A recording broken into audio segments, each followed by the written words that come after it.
What's up, everyone? This is the BumCast on this Bears Victory Sunday. I am your host, HBAC, the head bum and trying along with Baloney, Joey P, Dougie, Fresh. Oh my God, guys! Has everybody checked their heart rates recently? Have you got your blood pressure monitors and the little finger traps? Because I think my palpitations are still going pretty hard. My cheeks hurt. My cheeks literally hurt. I don't think I've stopped smiling since last night. I said it. I got home. I watched all of the reels and TikToks and reaction videos and instant analysis. Take that. We need it, especially for the run the Bears are about to go on. I'm gassed up. We're all gassed up. The comments gassed up. I'm gonna highlight a couple of the comments right now. You guys wax poetic about the Bears or whatever you have to. How is everybody doing? I'm doing good, baby. I'm doing good. I want to give out a shout out MVB, like right out of the gates, baby. Okay. I don't know who left their sunglasses and or hat in my bag, but I would like to thank them because now I have a nice Bears knit hat and I've got a pair of shades. So thank you to whoever put that in my bag. I appreciate you. I thought you were just wearing those because you slammed like every single Coors Light at the Wolves game today. I did have a time today. The drink them out of mountains. Let's put it that way. That was fun, man. And then I moved on to some Modelo's. Had myself a good time. They won in overtime. It's a good game. Now I'm rocking myself a couple 2-3 Guinnesses. So I thought you had an espresso martini there. Yeah, that's what I thought. Yeah. It was like some sort of fancy martini. Yeah. It is. Like Dougie's got to go work at 3 a.m., so he needs the most giant ass espresso martini known to man.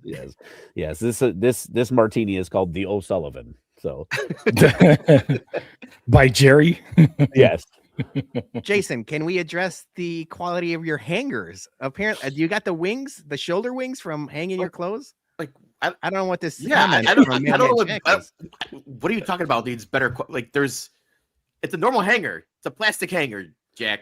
Like, all right. It ain't the wire ones you get from like the dry cleaner when they give it back to you. It's like the nice plastic ones, like the thick boys. Now, question for the group. Like, I've always been told you're not supposed to hang your t-shirts. It's better to fold them and put them in a drawer or a cabinet, whatever you got to do. But I've always been a t-shirt on the hanger. I'm a t-shirt on the hanger guy. I also can't put them in drawers because my wife has taken over all of my dresser drawers. So all right, but don't you have like we talked about the haunted closet with like your clothes in it and stuff like that. You can't put a dresser in there or anything like that? No, it's there's like shelving on both sides, so I'd have to rip out a lot of the shelving to put a dresser in there. But like in my our normal bedroom dresser, I got, small drawer for my boxers. I got a big drawer for like shorts. I have, shorts. How many shorts do you need a big drawer for? I would think I need more. I need more. I have way more underwear than I have shorts. No, you got like summer shorts. You got like your casual summer shorts. You got like your dress shorts, your basketball shorts. Like there's different styles shorts, and then you need different colors. What are summer shorts? I just call those bitches all seasons. That's true. You hate pants, so they're like all season tires. Well, you got like shorts you would wear to like a patio, like you go out to like in the summer for like a patio bar, or or you go. Then you got shorts you go out to like the golf course, So okay, I love Mailman Jack came out firing today. Now he's telling you to buy another piece of furniture. Yeah, Jack, send me money, Jack. Send me money, or shut the hell up. I like. Now you're getting mad. Leave Jack alone. We leave Jack alone. Yeah, Jack, tell me what I need to buy. Wow. Okay, if you want me to have a dresser, you send me the money. You got my Zelle. But so I got the drawer for shorts. I got sock drawer for white and black socks, and then that's it. No in between, just white and black. No, not a blue and orange. I segregate. Well, the color. I'm a white and black sock guy. I have I got Christmas socks that I throw in there, but I'm strictly white and black sock guy. I have no blue socks, gray socks. Oh, I'm straight colors, baby. Yeah, same. Yeah. all different types. I have 0 white socks. Yeah. Really? I could never with all this I know. I wear, no way. Wow. I do a good amount of no shows, and that's either Nike or Adidas or anything. And then anything long like tube or crew sock, that's like a Stance or like a like Bears or Chicago Fire socks or Right. yeah. I get fun with it. I'm a big Scony guy. Okay, I don't know what that Yes. is, but I assume they're socks. Yeah. I love that in the biggest win in Bears history. We're talking clothes hangers and socks to start the show. That's what separates us from all the other Chicago Bears podcasts. Yeah. Joey, how you doing, man? Well, I'm on cloud 9. Our Chicago Bears, You sound like Freaking Patrick get it. Mahomes. but I'm telling you, I'm Kermit. Yeah, I apologize. I screamed so much last night. I know Dougie, me, our buddy Bear Mysterio, we're all suffering today, but it's a pain I'm willing to go through again next weekend. So let's go. Let's go, Hell yeah. freaking Bears. Yeah, you were at the game, the Bulls game. No Bulls game. Today was a season ticket holder event, which is pretty cool. They host that once a year, and it's a meet and greet. It's about 3 hours long. They have about 4 different photo stage booths set up throughout the concourses and the Lexus level, and then you basically can pick whichever player you want, but time's limited, so you got to be strategic when it comes to this. It's about my 3rd year in a row going, so you'll be able to see one of my MVPs later on in the show that I was able to meet. But I got to meet a Bulls legend today. I got to meet Luol Deng, and that was amazing. Oh, hell yeah. I told him I'm here for the Deng Bang. Yeah. Hey, yo. Bringing back an oldie there. Hey, that was a classic Stacey King line. He laughed. Yeah. And then he's like, all right, take the picture and get out of here. Did anybody mistake you for a player? No, actually not, because you'll see in photos later or on my Twitters, you probably saw these guys are gigantic. If you think I'm gigantic, these guys are like a yardstick and a half taller than I am. Yeah. So yeah, unfortunately I didn't. Wally Money did. Shout out Wally Money. Oh yeah, shout out. We ran into him and Ange, and we were able to couple up to a couple of the photos together and hang out a little bit and shoot the stuff and talk about that fantastic Bears win that he was Shoot yeah. the stuff. Shoot the stuff. Yeah, you got to shoot stuff. Say shit. Say I it. can't. You pay me and I will. He won't. Like you're telling Mailman Jack to pay you for hangers or for a new armoire. You got to pay me. And then I'll Swear say words. Yeah. Right. Ooh, a 20 spot. Yeah, I would say shit for a 20. I mean, I say shit for free. When he gets a 20 to swear, do you think he just takes that 20 and throws it in the collection? Yeah, it goes right back to Jesus. Right. It goes straight to church. Right. He's like, sorry about that shit. Fuck damn. Here you go. Colonel Bourbon's in the comments. He's getting in on the action. So before we get to some Bears talk, guys, and talk about that great game last night, I gotta tell you guys, it happened again. The ghost came back in the house. Oh shit. Time out. Yeah. I like where this is headed, and I don't want to keep it going, but we've gained a good amount of followers since the last time you told your story.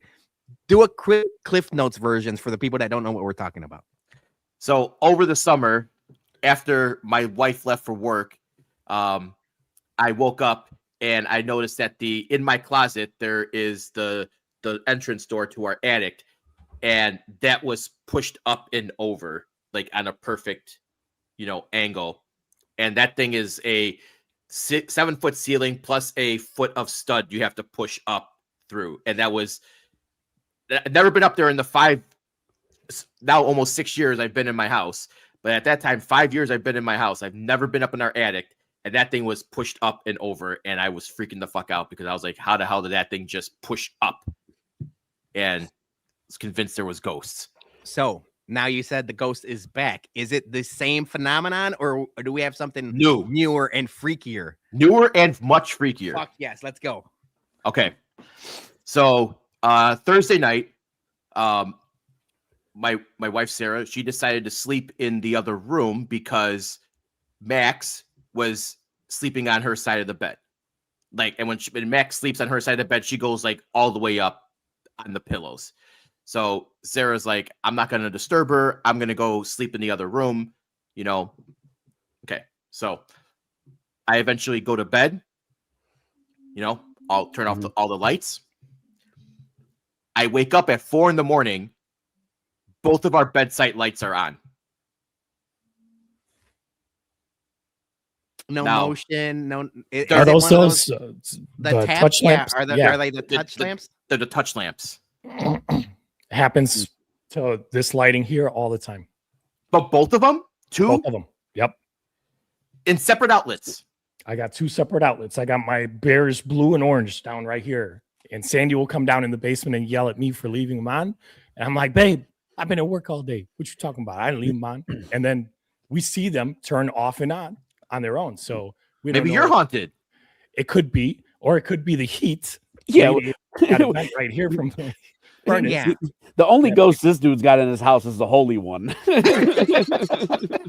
That's true. Joey P, I don't believe the ghost would haunt Sandy and Joey P. I do believe a ghost would haunt your ass, Jay. So I think, like you're saying, Steph's saying, sell the house. You need, you know, our good friend Jean Marie. She has a very good success with the sage. yeah. She's been doing our watch parties, saging them up, and the watch parties have been a success. You need some sage in your house, Mister. I think you're right. But it was funny. Next morning, you know, Sarah like asked me, she's like, how late were you up last night? And I said, no, I went to bed like at midnight. She's like, I woke up at 3 a.m. and I saw the lights were on in the bedroom, and I assumed you were still up playing like Nintendo or something. And I was like no, like I was asleep. I woke up at 4 a.m. and I noticed that my bedside light was on and your bedside light was on the other side. And I'm like, I don't know who fucking turned them on, but the ghost is back. So the button. Describe this button. Is it like an on-off switch, or is it like a click and it goes down? It's literally it's like here. You got like that. Yeah. That's the base, and you just touch it, and it goes on. Did you by chance lose power, like a quick power turn on, turn off? Yeah, Because maybe. Yeah. Because sometimes when you lose power, and That's even a if good it's just brief, like sometimes that triggers that type of shit. I mean, maybe, but none of the lights were like the clock lights or anything were flicking or on or anything like that. Right. Okay. I'm just throwing theories out there. I appreciate your theories, because I'm trying to explain how 2 lights went on that don't have like a switch that you get touched. Do you have? You said that you guys recently did some camera work inside the house. Is there a camera in the bedroom? Not yet. Yeah. I don't know if we're gonna get that far. I don't know if we're gonna get there. This is getting Different kind of action there. Different things, Dougie. You pervert. I swear to God, I had him pegged out as first camera bedroom. Pegged out. Yeah, Okay, right. you know what? Whoa! Comes after Comes dark. after dark is back, baby. Yeah. Let's start talking about these Ain't no cameras. pagan over here.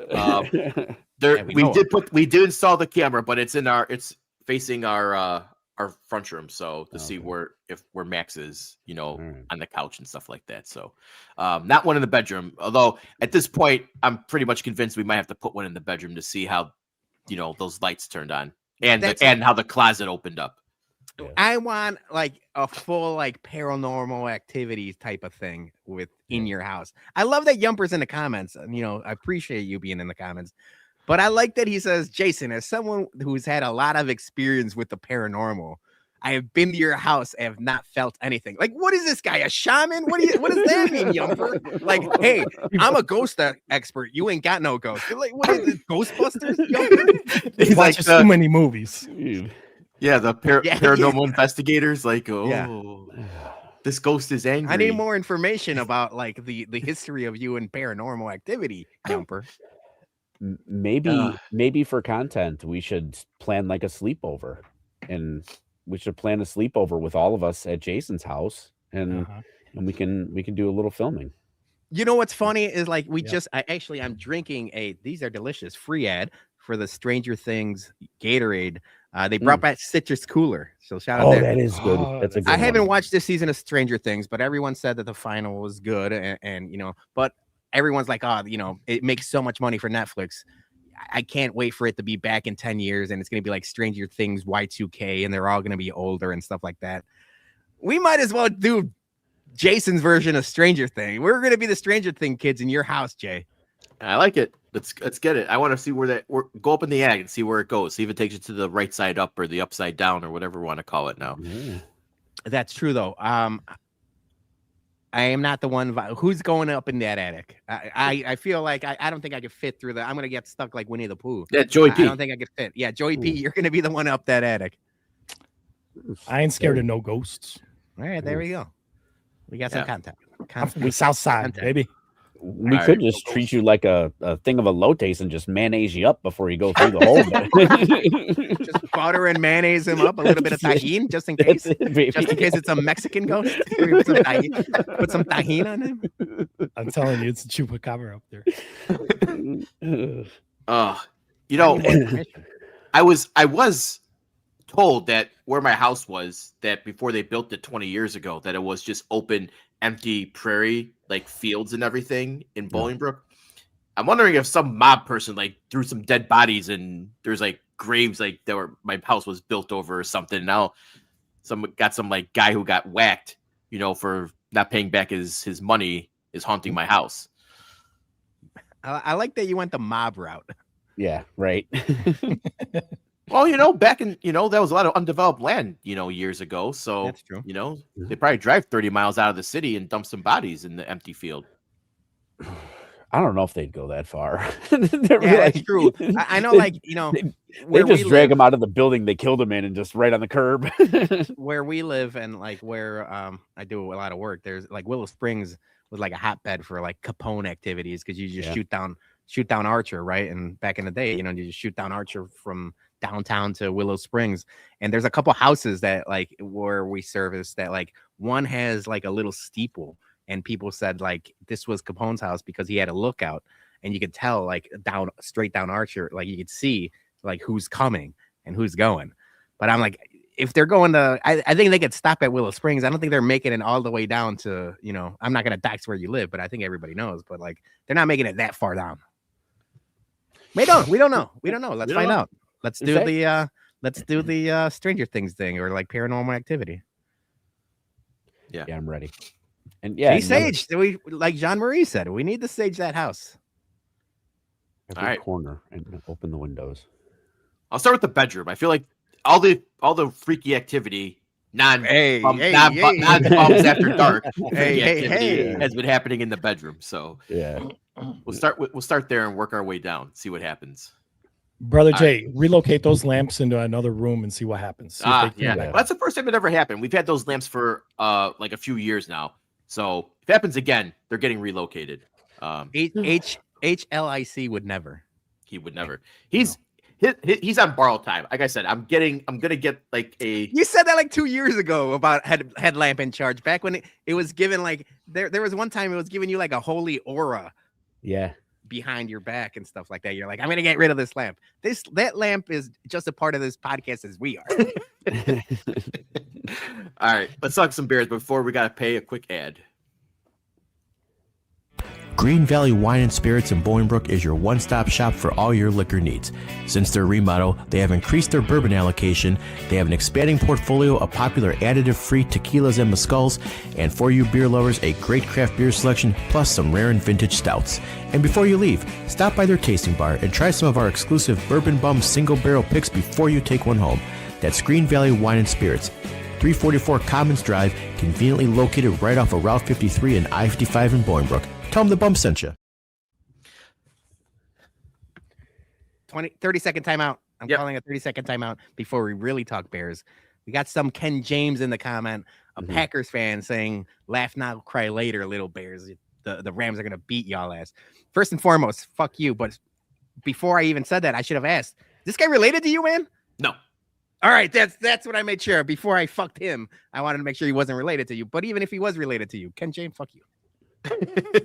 Yeah, but thanks for listening. We appreciate you. Yeah, thanks for stopping in the comments. Why don't you hit subscribe on the way out, buddy? Yeah. All right, so yes, we are coming off that great comeback victory. Dougie, I know you never had any doubts. Never. Never had a doubt. Not a single doubt. But that was by far one of the most cardiac heart attack games I could probably imagine in recent memory, even more so than some of their most recent, last minute comeback wins. But the Bears did it. They finally got the, bad voodoo, bad juju off their shoulders. They got the boogeyman off their shoulder. They finally beat the Packers in the playoffs. It's been many, many, many, many years coming. I think that they said last one was 1940s, 1941, I believe, something like that. Yeah. Oh, almost a century. We had the bad taste in our mouth from 2011, and that lingered on forever. But like you mentioned, I mean, we've been talking about ghosts for the past 20 minutes. The Bears exercised some demons yesterday. That's what it was. I mean, it was about as crazy as every other watch party. That's the one thing. And it's like, even when I was down in the dumps, because I was trying to manifest a fast start. The entire week, I was like, just show up for 4 quarters. I just kept saying, like, show up for 4 quarters. Don't leave, any doubt. And they didn't, but it felt just like every other watch party. At some point, I turned to Chirizi and My Sock Summer multiple times, and I'm like, this just feels like every watch party we've ever had. Now, did I want that to happen? No, I would, like you mentioned, for our blood pressure and everything else, it would have been nice to, take care of business earlier than, the last minute of the game. But like Dougie always says, never a doubt, like I didn't have that feeling that like things were wrapped up, even when it was 21-3. Like it's always like the Rounders quote, where just hanging around. The Bears have alligator blood, and they've shown this time and time again. So while it sucked for the majority of it, it was like, oh, same as always. Same. It's the cardiac Bears at this point. Like, it's just like you set your watch to it. The 4th quarter starts and things are going to happen. Yeah. What was crazy about that game, and you can see it right from the get-go, is the defense had really nothing in the tank. And we lost TJ Edwards in the game early. He suffered a fractured fibula. So that's a bad injury to recover from. And, that might take him to, out for the start of next season as well. But you can clearly tell Jalen Johnson still was not 100% healthy. For some befuddled reason, they didn't want to play Tyreek Stevenson at all. And at the beginning of the game, Brisker went down, for a bit as well. So the defense was getting gashed, and they look slow.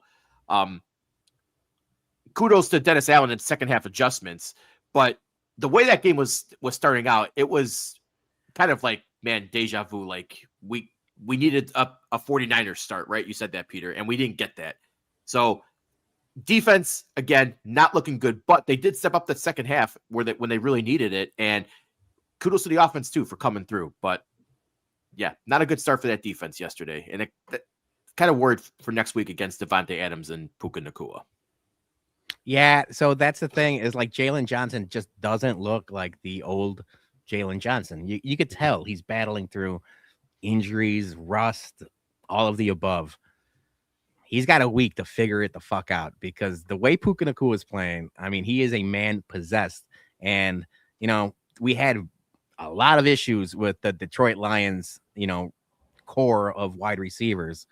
The Rams receivers are just as good. So it's like they're going to have to figure it out sooner rather than later. But also, don't start so slow that where you're chasing points. Like, if this is going to be a game, it has to be the 49ers type of game, and not like the other, like you just make it a shootout. That's fine. But like the offense has to show up too.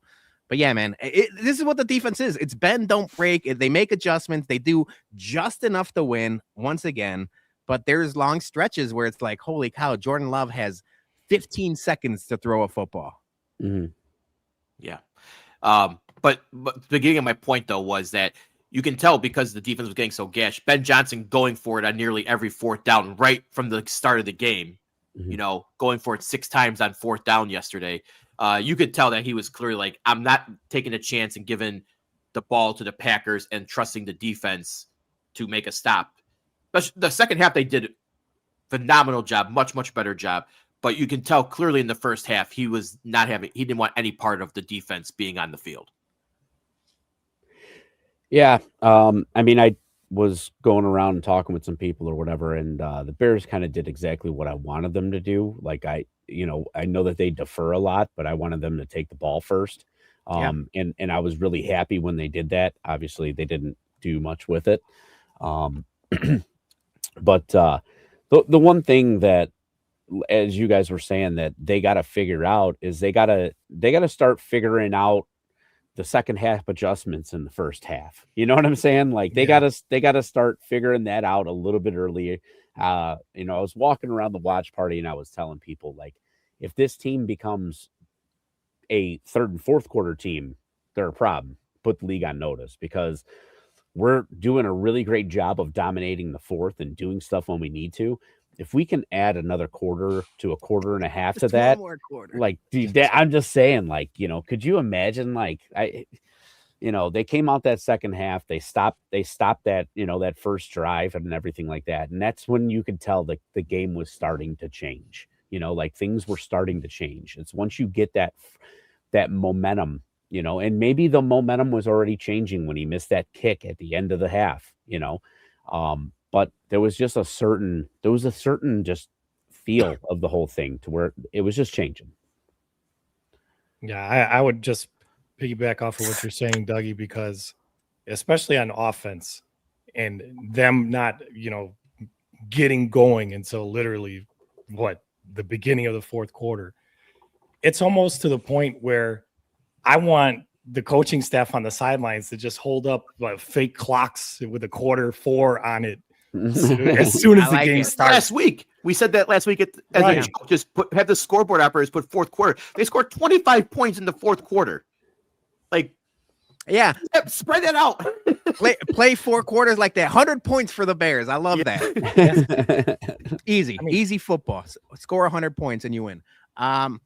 You mentioned, Dougie, that you did like that they took the football, and I thought that was the right move too, right? Mm-hmm. You start the game with a good offensive drive, and you kind of like, keep your defense off the field as much as you can. That first drive was fine. Unfortunately, it led to a field goal, and I turned to everyone and I said, field goals aren't going to win this game. Now, field goals could have lost somebody the game because Brandon McManus left 7 points on the table. Yeah. But like in the playoffs, field goals realistically aren't going to win the game. You need to start scoring more touchdowns, especially early. But yeah, I like the decision that they said, we're going to take the ball and it was like the Matt Hasselbeck thing. I'm going to take the ball and I'm going to score. They didn't. They got to figure that out, because I think the stat is the last like 7 games or something like that. They've started without it was no points. It was no points on their opening drive in the last 9 games. Yeah, 9 games. Yeah. But so, getting the field goal was okay. But when you get down to what were they at the 5 or the 10 yard line or something like that, and then they ended up kicking the field goal. That you can't have that, and you're not gonna be able to do that against the Rams next week either. The way that Stafford can, that offense can put up points pretty quickly, probably faster than the Packers can. But yeah, there was just. I would love to be the fly on the wall in that locker room during during halftime, because they kept on every time like the Bears had like a bad drive in the first half, they panned over to Ben Johnson, and you just saw like the rage like in his face, like he was ready to lose it, right? Uh-huh. And same thing, Dennis Allen. I don't know what he said to those guys at halftime. That was completely different unit that stepped on the field that second half. Now, maybe the Packers and Matt LaFleur got a little too conservative. They didn't want to go, finish the job and, put nuts to butts. But, like, the Bears defense was actually, stopping Josh Jacobs and not letting him get, 7-8 yards on each run. So, kudos to Dennis Allen for what he said. But also, Montez Sweat showed up in the second half as well. Yeah. Un poquito, but yeah. But yes. But yeah, I would love to know what he said to them, because complete turnaround. I think Austin Booker had a really good second half. There's a couple people that you could point out to that had a really good second half. I will say, like we mentioned, like the Packers getting the ball to start the second half really worried me, because like that, I mean, that could have been the dagger. And like you mentioned, Jay, like the Bears defense showed up and the Packers went 3 and out. to start the second half. And I'm like, okay, that's where, you know, Dougie does the chin up and like never a doubt. And you start believing little by little and stuff like that. But yeah, that defense, like, I wonder if like at some of it has to be because we've seen this enough now, right? We've seen this all season long where it's like the defense looks bad, then they do just enough to win, and same with the offense. Like at some point, are they just like rope-a-doping people, like just tricky? Like it, you know, like you see like the old Ali fights where they're rope-a-doping people. It's like the Bears defense is not only bend don't break, but I think it's now rope-a-dope. Yeah. I mean, you know, think about some of those Kansas City Chief teams. You know what I'm saying? There would be a ton of games where you were like, oh, they fucking barely won, but they won. You know, like that's all you need, baby. You know, it's all you need to do is start stringing wins together. And dude, I got to be honest with you, man. I ain't scared of this fucking Rams team. Look what they did. Look what they did with Carolina this week. They hardly won. They hardly won against the worst team arguably the worst team that made the playoffs. I really wanted the Rams to win that game. That would have been great. The Panthers. Sorry, the Panthers. Yeah. Sorry. Why, big R-Truth guy, right? Yeah, it's true. Yeah, you see him. You saw he was pre-gaming with the Panthers. Yeah. Well, I wanted the Panthers to win just because we would be hosting them, you know, next week. No, it would be Seattle would get them then, right? No, San Francisco. San Francisco. Yep, yeah, right, San Francisco beat. Shaked out. Yeah, you're right. I keep forgetting they were a division winner with how shitty they were, but they were in a shit. Yeah, that rule needs to change. Yeah. Oh, 100%. You know, after the wild card, everything should change. Yeah. All right. I think we could all admit though, Colston Loveland's going to be a star. I mean, that guy. Yeah. You know, just another great game. 8 catches, 137 yards. You know, like he was the guy that Caleb trusted the most, his safety net, you know, just getting those chunk plays. And I remember a lot of Packers fans were shitting on the Bears for drafting Loveland over Tyler Warren. That's an old take exposed right there, because this guy has, you know, Trey McBride, Kelsey, you know, levels trending his way at this rate. Yeah, there were a lot of Bears fans that were also saying that same sentiment. Oh yeah, no, I'm not going to be honest. Everyone wrong. Yeah, you mentioned it, Jay, because there were a lot of Packers fans laughing at that draft pick. But if you go back and watch our live draft reactions, it wasn't so glowing about Colston Loveland. So we got to be the first one to say, hand off, no. We were wrong too, because I did not expect this type of production from him. You know, especially his rookie year. Like his second half performance is right up there with any tight end in the league. And you know, like it's you heard Caleb Williams glowingly talk about him after yesterday's game, just ranting and raving about his professionalism. He gets there early, he stays late, and that's what a quarterback should say about all of his players. But you could tell, man, you could tell the jump that this guy's made, and now Caleb trusts him way more. It's his security blanket. And you know, whenever there's like a, you know, going gets tough play, a lot of the times Ben Johnson is dialing up a Colston Loveland play. Yeah, and I mean, yes, hand up. You know, like we were. I don't want to say. Maybe I'm wrong. I don't want to say that like we were against it. I think it was more confusing for us. You know, we were trying to figure out how this was all going to go down with, you know, with them kind of like extending Komet. Also, if I remember correctly, wasn't Loveland hurt at the time? He was banged up. Yeah, he had an ankle, I believe. And I think that was another thing too, is like, why are we drafting hurt players? You know, like we've already got our problems.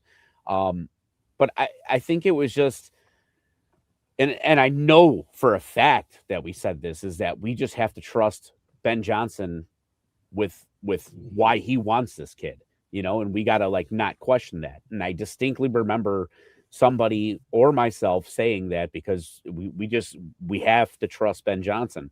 I would have never guessed. That he came, you know, out the gates like he has been. I mean, ESPN Milwaukee clips going around about that one. They were laughing in our faces, and then he drops what he dropped on him yesterday. You know, it sucks, man. Receipts are out there, baby. And, yeah, and and I a lot love. of those- I was gonna say a lot of those receipts are coming from ESPN Milwaukee's Oh, Twitter dude, account. I know. Yeah. They're taking it on the chin, brother.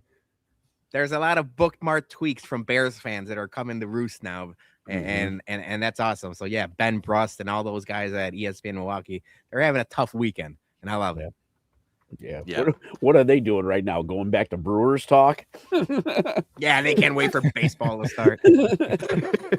Like how many weeks we got left to pitchers and catchers Yeah, report? We pitchers gotta, and catchers. Yeah, you gotta talk about the Bucks and Giannis for a month now. Like yeah. Will he get traded? Won't he get traded? Yeah. Enjoy those Um, conversations, losers. Yeah. So one other big, negative from the game, Ozzie Trapillo, rookie, suffered a patellar injury. So he's gonna be out. From what I hear, it's a pretty, hard injury too. So his season's over. See how the surgery and the rehab comes along, but sucks for the standout rookie to go out this way because he was playing really, really well. But Theo Bennett's not a like a scrub, so he's like a solid backup. But Trapillo was just he picked it up the whole second half of the season. Mm-hmm. Yeah, it's scary because I mean, obviously, there's a lot of armchair quarterbacks. There's also a lot of armchair doctors, so you don't know who to believe and who to say. But I saw a stat about patella tendon injuries on offensive linemen, and it's not great, man. Right. I think it's something like 47% never come back to play meaningful football. Granted, it's his rookie year, so he's young. He can recover, but like a lot of the times, those knee injuries for offensive linemen, it's more than just 8-10 months. It's gonna take him a good long while to get feeling back to normal. I could see him missing a predominant chunk of next year too, and it's unfortunate because he's another one of these guys. I mean, we just talked about Colson Loveland and credit to Ben Johnson, but we got to give some love to Ryan Poles too, because Loveland, Burden, Monungai, Ozzie Trapillo, like this draft class was lights out. And it just sucks that you're losing a big piece of that right at the end of the year. So yeah, no, this really doesn't sound like a victory Monday. We're complaining, but I mean, injuries happen, Yeah. Positive vibes. That's right, positive Armando. vibes. Give us something positive. What can we talk about? Bears won. Bears won. Talk about the Bears one. You could talk about Caleb Williams. They did win. What do you mean? Caleb Williams. Talk about the man who totally, again, proving his haters wrong because he has so many across the nation, right? There's some in mainstream media. I was watching Unk this morning when I woke up this morning and on his show late last night. And they were like, okay. And they're breaking down some of Caleb's plays that he made. And he basically said, look, I don't care if he's painting his nails. Where are all those people at now that were talking about him painting his nails, saying he wasn't going to be anything? Now what? Now that's it. Doesn't matter if he's painting his nails or he's not. If he does or if he doesn't, this man is doing legendary type stuff. And that's what Caleb Williams is doing. So that's a positive talk. I'm gonna hang up and listen to your thoughts. I love it. Now we're turning into ESPN 1000 score callers within our own show. We've always been meatheads, but now we're just gonna hang up and listen. Basically, what Jason just did. He's gonna hang up and listen. Yeah, he's rebooting his internet. We had some issues pre-show, and I said if he gets choppy, just reboot, and we'll drive the car for 5-10 minutes, whatever he needs. But yeah, dude, I'm glad you mentioned the game that Caleb Williams. It was obviously a tale of two halves, and we are especially at the Ramova and the watch party. We should probably talk a little bit about the vibes at the watch party and stuff like that. But I'll wait for Jason to come back on that. It was another classic Iceman game. I mean, that throw that he had, basically 2 feet off the ground. The Jordan, like everyone's silhouetting the Jordan thing, but like he can't. Like that's one of the best throws any quarterback will make when it counts the most. Like 4th and 8, and he throws that dime with no feet on the ground. That was unbelievable. But the main part of it, and it's something that like you don't really notice. It's different when we're watching the game at a watch party because we are watching intensely, but you get pulled away to talk or, like the momentum of you watching the game is a little bit different. I didn't realize the stat line that he had. I understand. Yeah. The two interceptions were bad, but like, I'm looking at this right now, 361 yards passing. Like, I was like, holy cow. Like, it didn't feel like that type of game from Caleb until the end when you realized he was throwing darts and dimes when it mattered most all down the field. So that was awesome. It didn't feel like a 361-yard game. Yeah, they'll probably start bitching about the 37 QBR rating on him too. Who cares? Win's a win. Yeah. 48 of 24 or 48 passes, so only completing, 50%. But you make the throws that count, right? Mm-hmm. You're making the throw, the 4th and 8, the jump man. You're making the throw to DJ Moore. You're making them when they count. And yes, you do want those plays in the first half, the gimmies, and you don't want the drops and everything. But I don't care about the stats. I care about the wins and when he's scoring those touchdowns. And yes, the ints, those were punts. That's it. I mean, everyone at the watch party had the same idea, right? Like that one, like he threw it way down there. It was like nowhere even close to Luther Burden.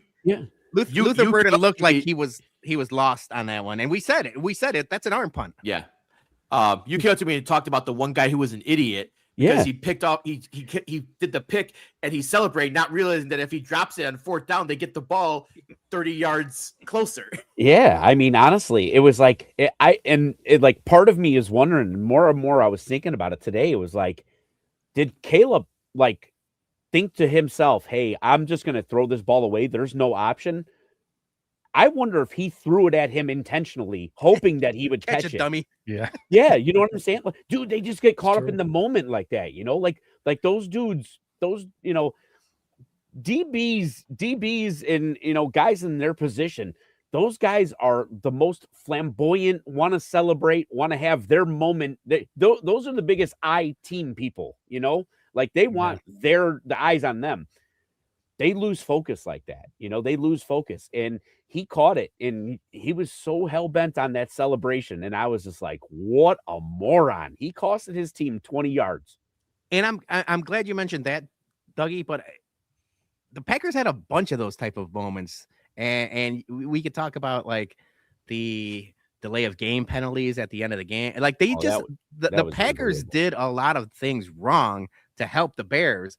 But it's just nice to be on the other end of that, right? Like for the longest time, it's the Bears with the dumb penalties and the dumb mistakes and everything like that.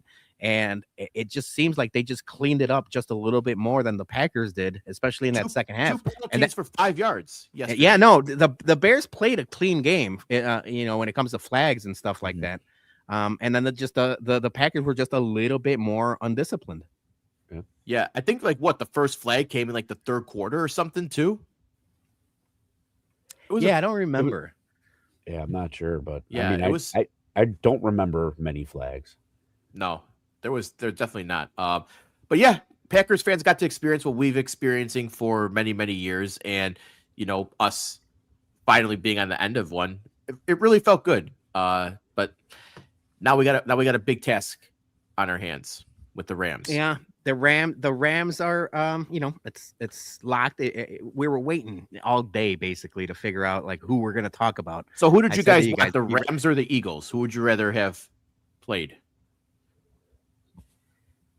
Me personally, I would have wanted the Eagles just because I wanted to, we blew the doors off of them in their joint. I wanted to blow the doors off, in our place or whatever. Yeah, I mean, I feel like Matthew Stafford is very comfortable in Soldier Field. We just got to make him uncomfortable. That's it. Yeah.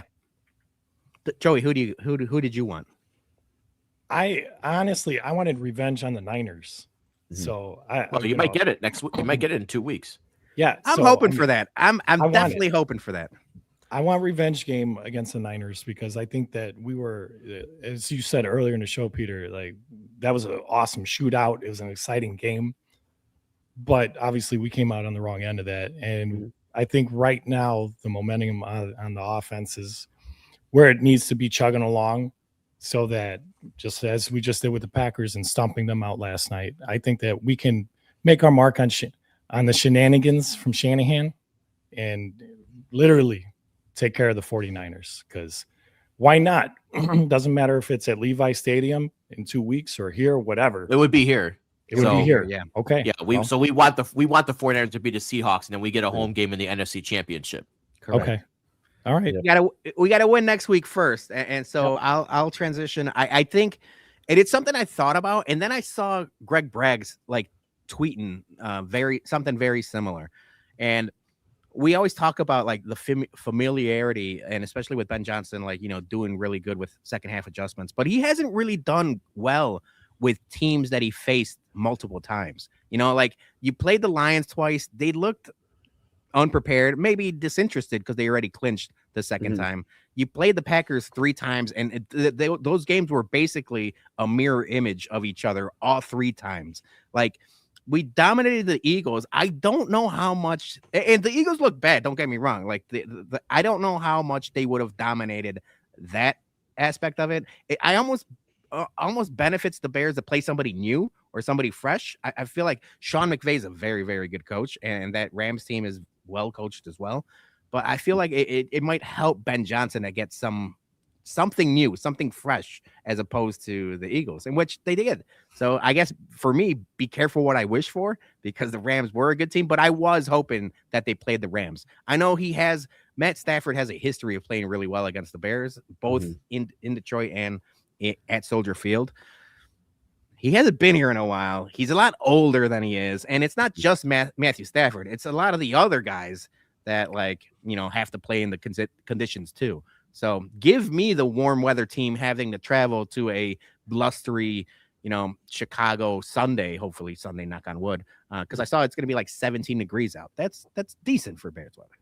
Yeah. We don't know how Puka Nacua, Hawaiian boy, is going to feel in like 17-degree weather.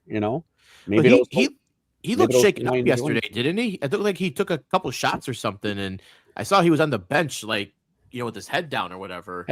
That dude, I feel like, gets a concussion every game, and nothing ever ruled. But that dude plays so hard. Like he's so physical, man. He like not only is he just talented, he's just so physical as a receiver. Like, he puts his body on the line, he boxes people out basically like a basketball player. Like, he does it all. But he plays a hard-nosed type of football that hopefully maybe the Bears can take advantage of. Yeah. So go ahead. No. I was just gonna say, like, my big thing or whatever, why I wanted the Eagles is because I wanted that redemption for the double doink. I wanted to get that feel back, Yeah, But I get that. The more that I think about it now is like, hey, had that double doink not happened, we would have beat them, and then we would have went on and played the Rams. And I think that the Rams we beat them earlier in that season, and I think that would have been like our big task leading up to a Super Bowl that year. And it's just giving me that feels like everything just feels good, man. Everything, like I was telling you guys, like I was not nervous yesterday. Like I was nervous as shit for that Bears Eagles game back in the day with the double doink. I was a total wreck the whole day. There's just I don't even want to say like cockiness or confidence. It's just, there's just something that like this team has just got me at ease. I mean, just a calm, right? The team, but also the fans now, we're battle tested. Like, I don't think I could see anything that, like, we've seen it all. We've seen comebacks, we've seen blowouts, we've seen, like blowouts on, we killed the Cowboys, we got killed by the Lions. Like, we've almost seen it all to at this point where, like, a team like that is battle tested, like, so I think that has a lot to do with it. It also has a lot to do with something we've been talking about for a couple of weeks, is that no one scares you. Everyone has flaws. Everyone can be beat. Everyone in the playoffs right now has looked really, really good for a long stretch of the season and have looked bad for parts of the season. Like, you can't tell me that there's one team way better than everyone else. Yes, going to Seattle is scary, but like I mentioned, Sam Darnold throws the ball around like crazy. That doesn't scare me, especially, if we get there. But let's focus on the Rams. They are flawed too. As you mentioned, they looked bad against the Panthers 2 times. They lost one of them. They barely beat them this time. The Panthers by no means is a good team or like great team. They're decent enough to make it to the playoffs. Right. But all these teams are flawed, us included. Yeah. the one thing we have to be prepared for though is yes, Jalen Johnson's going to be on Puka, and you can't really double team him because you got Devontae Adams on the other side. They need to play for whatever reason. Tyreek Stevenson needs to play because he was out of that game for the most part yesterday, and then as soon as he comes in, he forces the fumble. And Nahshon Wright is not the guy. Yes, he gets interceptions, but he's not a coverage guy. And I'm not saying Tyreek Stevenson is, a lockdown corner or anything, but he's better than Nahshon Wright. He forced the fumble. No. He did. So that's what I'm saying. Like, he needs to play. You need all your best guys on deck, and you just got to make sure that, you don't let one of those guys keep burning you all the time. You get pressure on Stafford, because he is immobile. He is old. We lost him again. I will piggyback from what Jason just said.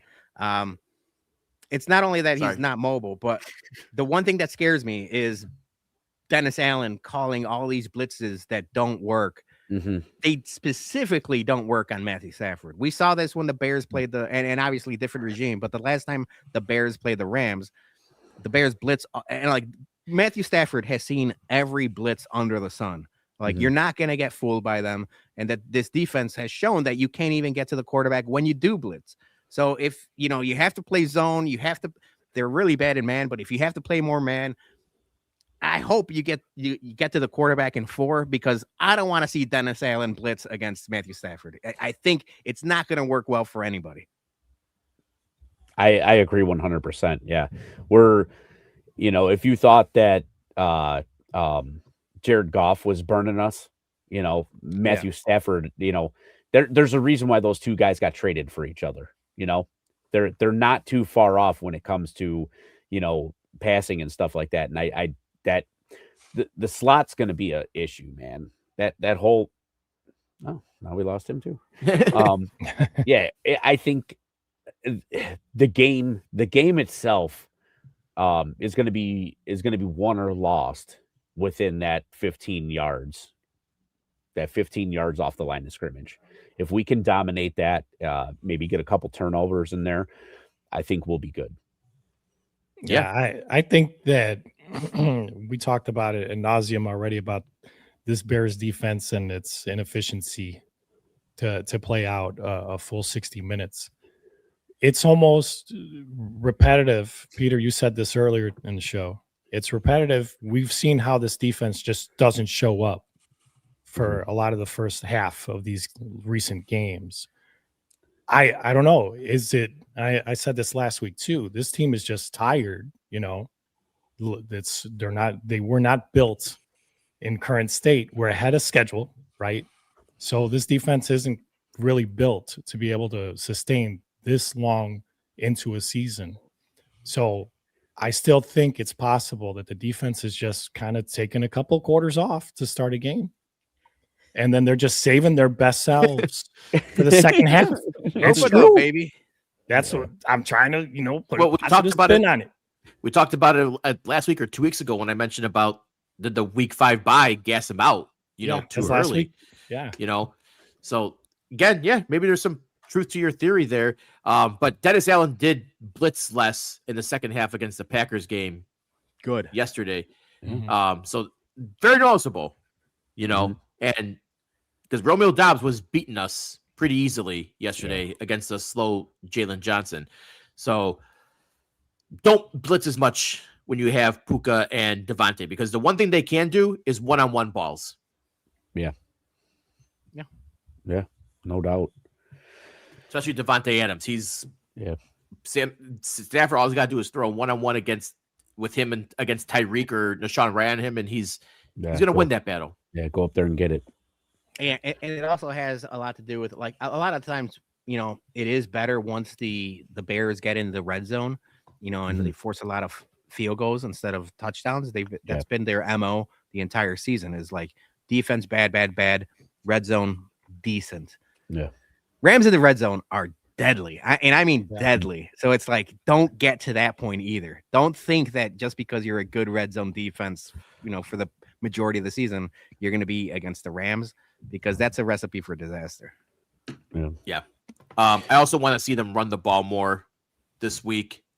Only 21 rushes. They kind of got away from it. They kind of had to, Caleb Yeah, throwing a chasing lot. points. Yeah, Yeah. chasing Yeah. when you're down 18 points. But they did. When they did run the ball, they were having success in the beginning. Obviously they had to get away from it, and they didn't do a lot of obviously when they were going for it on 4th down, you're not usually running for it on on 4th down. So let's try to get those 2nd and short situations, right? That's what you really want, Right. And then if it's like a 3rd and 2, you got 2 downs basically at that point to get the first. But I do want to see more running against this Rams defense because I think they can be run on. Yeah, I mean, as you guys stated, obviously, when you're chasing points, you can't, you got to start tossing the ball. You got to start whipping the rock. I would absolutely love to see, Monungai get himself a lot more smash mouth, man, because I feel like when they utilize these 2 guys perfectly and Monungai goes through, he's that guy like back in the day when the Giants used to have 2 guys, and he was the Brandon Jacobs, the dude that would come and just smack you in the mouth, and then Swift would come, when they've got, when they're a little depleted and a little beat up, that's what I would love to see them do, is start going with that and really start peppering them and then finessing, A little thunder and lightning. I don't mind Yeah. that. Although you mentioned Brandon Jacobs, I think Brandon Jacobs was the size of 2 Kyle Monungai. He That guy was- was big. He's huge. Yeah, he was Derrick Henry-ish. Yeah.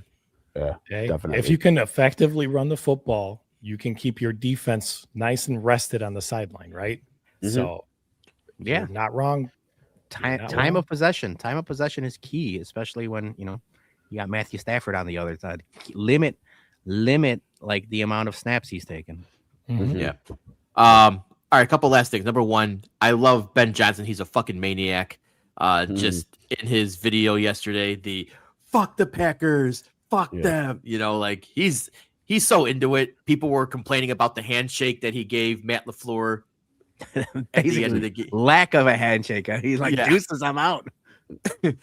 The only one thing I wish he would have done, it would have been like this, like the psych. I mean, it was as close to that as it could have been, Yeah. That was awesome though. But yeah, his videos, his hype videos make you want to run through a wall. Caleb gave him the game ball back yesterday, saying, congrats, first win as a coach for postseason. That was really cool. But just the fact that Packers fans are trying to diminish Ben Johnson as like some maniac and like, oh yeah, that's not gonna last. That's fake intensity and all that shit. Like, fuck off with that. Like, Ben Johnson's probably that guy is like as real as you get. Like when you see him on TV and videos, there's no pretend, fake like demeanor with him. That's all him. It's Not to also mention, go ahead. I was just gonna say, I mean, he loves beating the Packers twice a year, and he's done it again. Right. Yeah, and it also goes, I mean, and this goes for anybody in the NFL. It works until it doesn't. Right now, Ben Johnson has shown that it works.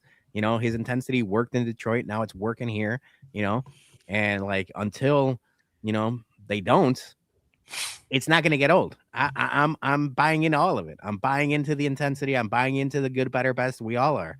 Like, will that rub people the wrong way if or when, hope to God they never are, but like if this would be different if they were 3-13, but that's not a Bears problem. That's probably going to be most likely a Packers problem going forward because they're looking to fire Matt LaFleur. The people are pissed off about Matt LaFleur losing to the Bears and losing once again in the playoffs. I turned to Julie today. I think Matt LaFleur is a very, very good coach. I don't think if you're trying to run him out of town, and I know Harbaugh's out there, there's a couple names out there. You're not going to get much better than Matt LaFleur as an NFL head coach. Yeah, like obviously he hasn't won the playoffs, but this team, as constructed, the Packers, like they have a bunch of flaws, and I'd be pointing more at the GM than anything. But yeah, like if they fire Matt LaFleur, I think that's a great thing for the Bears. Absolutely. And getting back to Joey's comment about beating Matt LaFleur twice a year, we've heard how many Bears coaches or GMs have we heard, with that line, oh, we got to beat the Packers. Oh, we got to do this in the North. We got to do the big thing that makes Ben Johnson likable is he's backing up what he's saying. He's backing up what he's saying. I mean, how many times did we hear Eberflus like say this or say that? And then you're like, oh shit, like hyped up. And then he doesn't back it up. And, yeah, like, dude, yeah, words are only words until you actually put some nuts behind them. Yeah.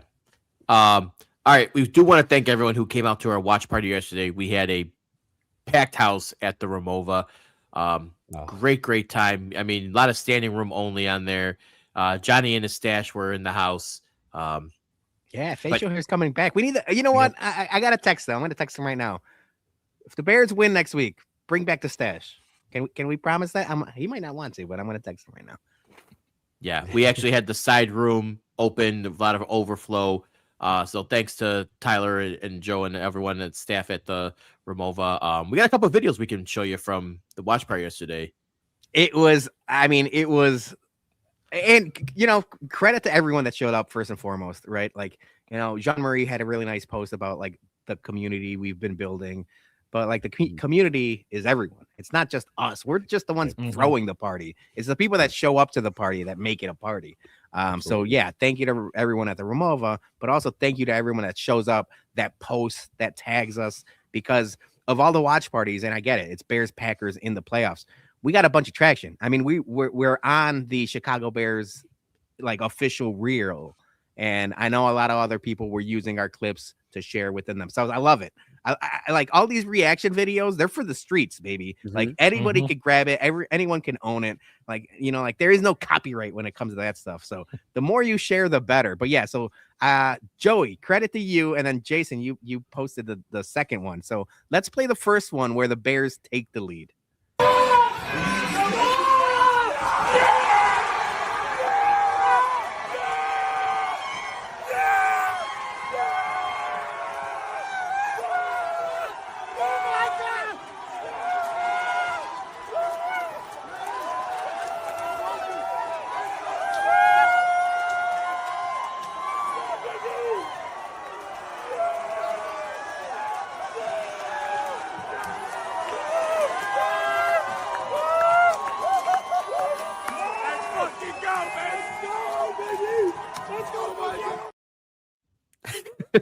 Electric. That's why Joey can't talk today. Yeah, that's why I lost my voice. You heard in the beginning. I watched that one specifically so many times because there's a little bit of everything.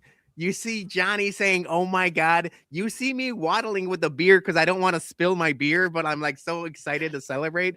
Dougie in the bear suit and Jean-Marie with the sage. I could hear you and your family, Joey. Like it's got a bunch of it's like a Where's Waldo of like there's a bunch of different things. The more you see it, the more you pick up on it.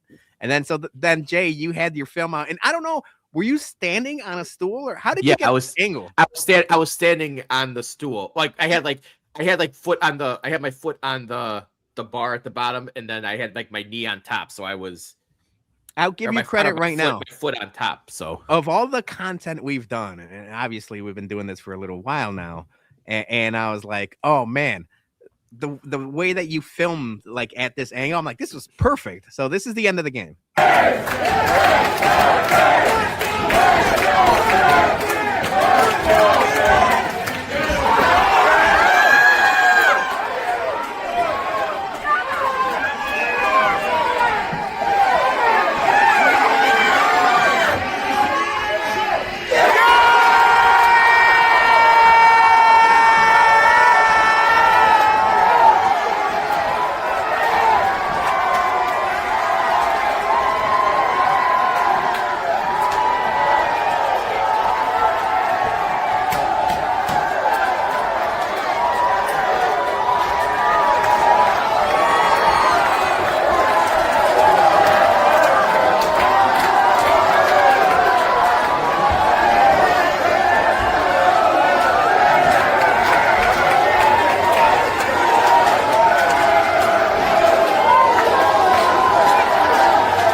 So awesome. And not only our videos, I've watched hundreds of. I mean, I saw a little kid and his dad watching it on their own, and the kid starts crying. He's so happy.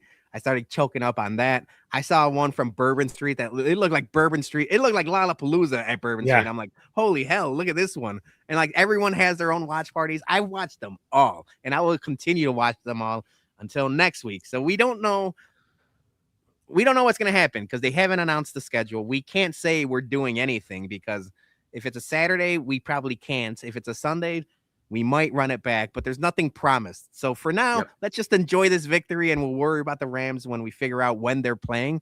But yeah, thank you to everyone again. Once again, thank you to everyone that showed up. I will say we have a bunch of MVBs at the end of the show for this type of content, but I will say I want to give a shout out to Johnny on the 1s and 2s because we finally got what you wanted all season long, Jason. We got bear down for any field goal or touchdown. Like the Romoa set up this awesome mixing thing where we had mics, we had like everything we needed, and Johnny just plugged his phone and put bear down. He also had a really good mix of like halftime music. It was all Chicago themed. So there were some Pumpkins, Local H, Kanye, a bunch of different things. The vibes were high. So, shout out to everybody. Yep. All right. So stay tuned for our socials for announcements for a next party. If we do it, we'll figure it out.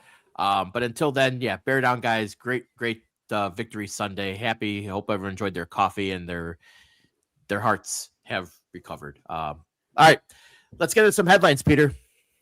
I've got a couple headlines, nothing too crazy, but we're going to stick with the football themed to start the show because I've been complaining. I went back and checked my Twitter. I've been complaining about this for a long while now, and I feel like people are just starting to catch on to the fact that Al Michaels is 81 years old and will return to call NFL games for Prime next season. He's called primetime NFL games for the past 40 seasons. The game has passed him by. I mean, there's the joke of, like Trump saying Sleepy Joe Biden. Sleepy Al Michaels should be the nickname because this dude, it could be the most exciting game in the world. He'll fucking fall asleep right through it. Like, he just doesn't have it anymore. Like, I got to give credit to Joe Tessitore. He's been doing really good. I mean, Buck and Aikman still bring it, even though Aikman, when we talk later on, is one of my bum of the year. But like, they still bring it, right? Mm-hmm. And Al Michaels just doesn't. So like, I've been complaining about him for a while. Are you guys out on Al Michaels, or keep it going? I respect what he's done. 100% legend. Look, you're 81. Just retire, dude. Enjoy your retirement. You have nothing else to prove. Yes, you're working for 3 hours for 18 weeks, but you're not like you're showing up like Jay-Z in the booth and one taking it and then leaving. There's a lot that goes into production, in meetings and everything. And I don't know why you want to put yourself through that grind for 4.5 months. Like, just enjoy your retirement, man. You made a boatload of money. You got enough to prove. Don't diminish your legacy. Go enjoy golf with Hawk Harrelson. Yeah, isn't it ironic that he's going to be doing it for Prime since he's past his? Oh, yeah, Dougie. Get a boy, Dougie. No, I think that, I'm probably going to be the next Al Michaels, still working till I'm 81. And I get it. You just don't want to hang up the mic or drop the mic or whatever and walk off stage or out of the booth. Sometimes we just need those loved ones in our lives to tell us, step away. And his loved ones need to tell him to step away respectfully. In the words of, Owen Hart, enough is enough, and it's time for a change. The problem is, like, it's not even the name. He does get, Aaron's in the comments, JT's in the comments. Like, he gets everyone's names wrong now. It's not only that. It's like, I know he's at the stadium, but I don't think he's watching live. He's probably watching a monitor, and a lot of people do it. Like, a lot of people calling games are watching the monitor to be able to watch everything instead of calling the. But it's like he's on a delay. Somebody will fumble the ball, and the ball will be rolling down the field, and he's still not calling, like, and then it's a fumble, it'll be out of bounds, and he doesn't see that it went out of bounds. Like, there's a lot left to be desired, man. Did you see that Jeff Joniak in the booth? He actually has binoculars. Yeah, he's watching it live, and he calls the game live. But you have to do that for radio specifically. because like radio is instant, right? So it's like he's on the box or whatever with binoculars, and he's calling the game. Dude, Jeff Joniak is a pro's pro, man. That guy's been lights out forever. It's just like, the Bears radio network is good. Like, I give him some actual TV games. Yeah. I mean, dude, you gotta think about what he's been through. Like calling radio games for like some of those shit seasons, dude. That's rough. That is a rough scene, dude. Yeah. All right, what's the next? radio calls so much harder to do too, because you're basically painting the picture of every element and detail to the listener. Yeah, and you also got to remember these TV guys. They might come in this week. They might not have to do the Bears next week. They're going to be in another stadium, covering two different teams. Joniak, he had every single Bears game. Like that's a rough scene, man, with some of those teams. Don't you? I mean, we've watched them all too. Yeah, rough on everybody involved. I guess he's still getting paid. All right, this thing went viral everywhere, and this is not necessarily sports related, but we are in the content game, and we do we did the Bums Happy Hour. We do a couple stunts here and there, but this guy Sergio Jimenez passed away at 34 years old on his live stream. I mean, R.I.P. After reportedly ingesting 1 bottle of whiskey and 6 grams of cocaine in the 3 hours for a challenge. Now, we've done some eating challenges. I don't think he won. He did not win the challenge. That's for sure. We've done nuggets. We've done sliders. You've done the 999 challenge when you added beer and whiskey to the challenge. You smoked that. Yeah. Is anybody here down for this challenge, or we're sitting this one out? I get drug tested, so that's a big no for me. That makes 2 of us. Yeah, I think we're sitting this one out. But I mean, crazy. What do you? We're not. I mean, us, Aaron. I'll say it right now. We are not Coke boys. We are like Pepsi boys. Exactly. I was we're more of Yayo boys. No. We're CM Punk Pepsi only. Yeah. I mean, I gotta be honest. Like, what do you think got him? It had to be the Coke, right? No, I'm dude. You think it was the whiskey, the bottle? No, of whiskey? I don't. Yes, that's the thing that I feel like people. If you're not a regular whiskey person, I feel like that could get you just as much as. I mean, I don't even know how much 6 grams of Coke is. I don't know what that is. I mean, you could tell me it's like the mountain of Tony Montana, or you could tell me it's like one of those sandwich baggies. I don't know how much that is. I'm not a math guy. But 2 questions. The whiskey is. I'm calling it right now. It's the whiskey that got him. The whiskey gets you. Okay. Two questions before we move on. Number 1, who is making this challenge to begin with that people are surviving it?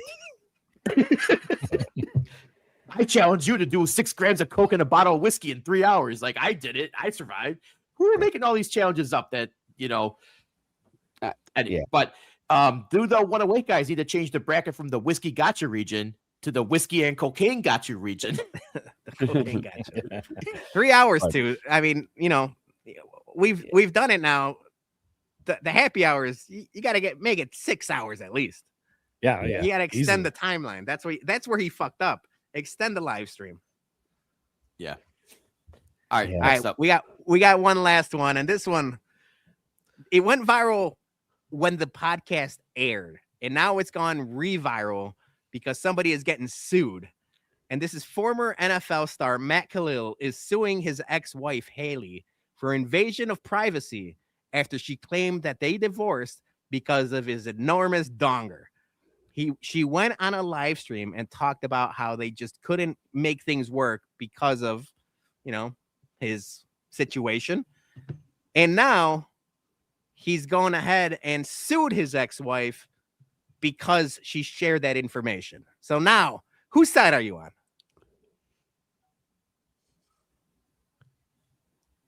This guy's a little bitch. I'm not gonna lie. Story. You're upset your wife, fucking ex-wife, just tell everyone that you have a massive fucking 2 Coke can hog. Crazy. Like, oh my God, the world must be crashing down on you. Life must be so hard that you're walking around, everybody knows you got a huge fucking cock. Like, cry me a fucking river, dude. She gave you the best free publicity you could possibly imagine. You're crying about it. I'm on his side. I'm on his side about this thing. Nah. here- I've yeah, seen you in this- shorts. You're not on his side. This is fair. My take on this is A1. He's being humble about the size of his wiener, which is a good characteristic. And 2, he's about to get paid. He's about to get paid, baby. Like, whatever money she may have taken from him, he's gonna get that shit back and still have a big dick. That's the best of life, man. He ain't been in this lawsuit. Have you ever heard of freedom of speech, Dougie? We've said a bunch of dumb stuff on this podcast.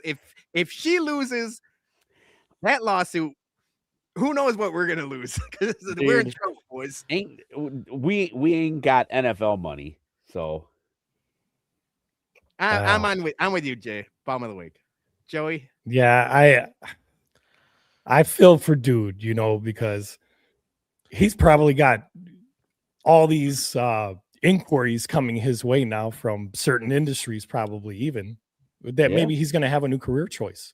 So I don't know what he's doing now in his post NFL career, but hey, you know what? It's on caused harm and trauma and anxiety. I'm sure I'm with him. I side with him. yeah, that a boy, Joey. Poor guy. Yeah, Poor chorizo. he's not going to be poor for long. Exactly. He's rich. He played in the NFL. He was on 3 teams. I don't know how long he played for, but he's got enough money. But ain't nobody feeling bad for that guy. She probably took part of it. You know what? I'm gonna announce it now. He's gonna be in my bum of the year bracket next year for sure for 2026. I'm sure people are going to be like, you know what? Yeah, this guy is a bum with his big dick. Crying about his woe is me. Everyone knows I have a crybaby. That's penis. Who's gonna want and love me now with my gigantic hog? I'm a monster. Don't look at me. No one's gonna love me. Salchicha man. Fuck off. I'd kill for that free publicity, man. All right. I'm apologizing for the choppiness, people. My internet's having a flu game today. But it's that time of year again, and we're gonna talk about our tournament bums, but before we do, we're gonna play a quick ad for ourselves. ShySportsBums.BigCartel.com is the home for all Chicago sports bums merch. We have Bears, Hawks, socks, and bums merch available. Anything you need to get ready for a big game or a Chicago sports bums event. Remember, all profits go directly back into our Whiskey at Comiskey tailgates to keep the beer and food free for everyone. So head over to ShySportsBums.BigCartel.com and pick up a couple Toot Tree shirts today. All right. It's our 2025 Tournament of Bums bracket reveal. We love this time of year because we get to crown who is the best, worst person of 2025. We bummed them all year. We ranked them for you. And now we have 64 bums. And only one's going to come out on top as number one bum. So I think you got a little teaser there. Who's going to be in our brackets? I didn't want to spoil too much, but I mean, obviously these 4 guys have been perennial bums in our brackets for a couple years. Now, I will mention somebody in the comments are going to say, hey, why did you guys wait a couple weeks? This is usually like right at the beginning of the new year. We didn't account for the Bears being in the playoffs, baby. This is a good problem to have. Mm-hmm. We had so much Bears talk that we had to bump this for a couple weeks, but it's here now, so nobody make a big deal about it, and we're ready to crown somebody. So let's get to the first bracket, and I believe it's Jason's bracket. Yeah, real quick. We just got tagged in Twitter by Uncle Beef. We are officially Bums 5K. Oh, we made it. It was only a week early, or I mean a week too late, but we made it to the 5K on the Twitter. Congratulations to everybody involved. Everybody, Barry Horowitz yourself. Yeah. I gotta see. Thank you to everybody that follows, but thank you to us as well. Rocky Bandit, number 5,000. Okay. He's the Bums of Monarchy podcaster, creator, co-host, and executive producer. So Bums of Monarchy. Yeah. That sounds like something me and Johnny did back in the day. What is it? What? You go check later. I'm gonna have to go check later. I'm gonna have to do some investigating on this guy. But thank you for the follow. The tailgate schedule is officially released now, Jeff. You're welcome. Yeah, the real tailgate. All right. My bracket's up first, and I'm gonna apologize if I buffer. I'll come back. And if you buffer, if you have to dip out and then come back, I think I have an idea of why your bums are your bums. So I'll figure it out. All right. My number 1 seed, Mike Madigan versus number 16, Puxatawny Phil. Mike Madigan finally convicted of charges. One of the most corrupt Illinois politicians in history of the state. He finally got his comeuppance. So he is my number 1 seed for making everybody miserable for all those years. Yeah. No, and we said, he made you miserable. Yeah, no, we made all of us miserable. But I will say, like we said, we'll nitpick each other's regions as we go along. When you sent me this, I was shocked he was that high. I mean, obviously he's been a long time bum, but there's a lot of people that I thought deserved. There's only one number 1 seed in each of the regions. I was shocked he was this high. Yeah, we'll see how this plays. I'm going to go with some psychological strategery here. So we'll see. My number 16, Puxatawny Phil, that fucker can't get anything right. With his 30% success rate. So he's a bum. Going down the list, number 8, I'll go with number 2. Number 2 seed, Skip Bayless versus number 15 seed, ABC 7, Chicago New Year's Eve television. Skip Bayless, obviously notorious scumbag bum. He had to tweet out about the shooting that happened last year, and then he made the comment that at least no NFL executives were harmed. Yeah, thank God he went up the wrong elevator. Yeah, I like that you're specifying that that's the reason, because he, just as much as anybody, you could just generally just say Skip Bayless, and we're all like, oh yeah, he's number 2. Like he doesn't need that reason. He's just a bum regardless. Yeah. But yeah, thank God no one from the NFL was harmed, according to him. And then we talked about it a couple weeks ago, Peter, but ABC, the show, it sucked. It's been sucking. And even last year was just as bad. So I feel like there's more recency biased, but they're my number 15 seed. All right, I'm just going to go up and down here. Number 8 seed, Jake Paul versus number 9 seed, Bears versus Green Bay. Ticket costs, Jake Paul, obviously, all the fights and everything. Nothing need more context with that. But Bears versus Green Bay ticket costs, any of those games are out of control, outrageous pricing. Average fan can't afford that unless you take out a loan or, God forbid you have kids and, have to pay for school and stuff. And that's just outrageous prices. So, going down, number 7 seed Annie Agar versus number 10 seed Kay Adams. This is a good battle. Yeah. She's a notorious Packers fan, and I'm sick of her Packers content. I'm also sick of her stupid, weekly meeting videos. So, bum. Kay Adams, which, Chicago. Shocking. Chicago girl. She's a traitor. She was a betrayer of the Chicago, and she manifested, according to her, Micah Parsons coming to the Packers. And then when it happened, she celebrated and said, Packers fans, let's all celebrate. We're all lovey-dovey. We're all cool BFFs now, right?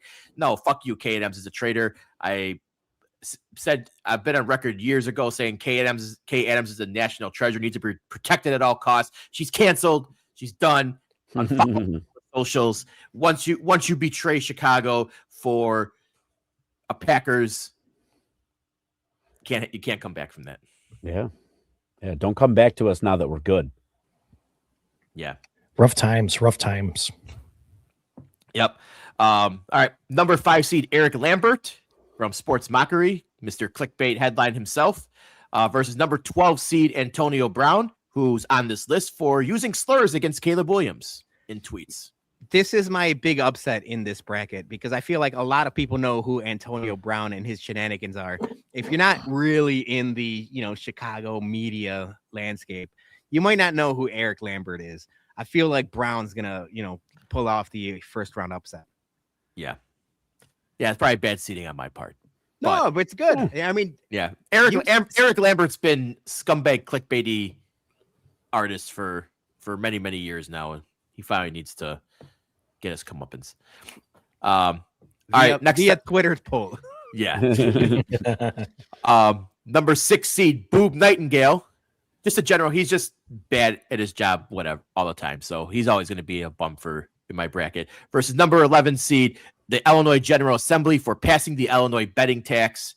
You greedy bums. That's a good one. Yeah. Number 4 seed, YouTube TV versus number 13 seed, White Sox. YouTube, obviously, with their bullshit dropping channels, carriage agreements, blackouts. We've seen it with Fox, with CBS, with ESPN. It's never, Disney, it's never ending with them. And then they keep on jacking your rates up. YouTube TV had a bad year for publicity wise, PR wise, whatever you want to call it. But yeah, bum YouTube TV. And the White Sox, they're on this list for changing their start times of the games. I need 7:10 starts back, man. Mm-hmm. Yeah, we've talked about this, and in some of the Twitter polls we'll specify why, and other ones we kind of keep them general.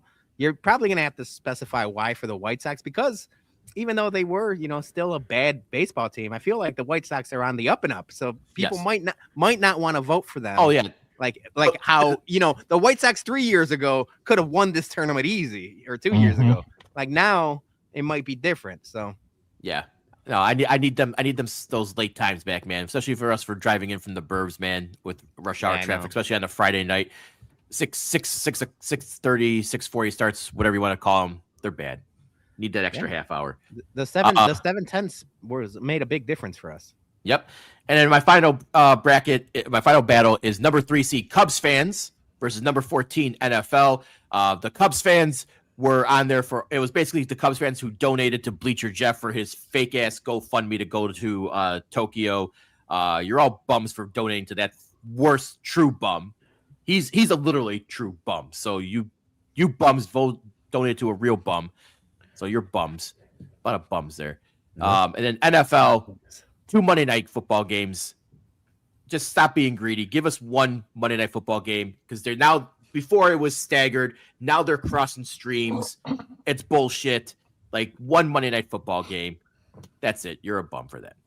That's my bracket. You boys, Joey, Dougie, any dark horses or upsets, or who do you think could run the table? I think Skip Bayless is going to go far. I got to be honest with you. With the matchup, Mike Madigan could be gone in the second round. Yeah. I really truly believe. Yeah, I believe that a number 1 upset could come in the second round, especially if he goes up against a Jake Paul. Jake Paul versus a Mike Madigan. Yeah, it's Jake Paul winning another fixed fight.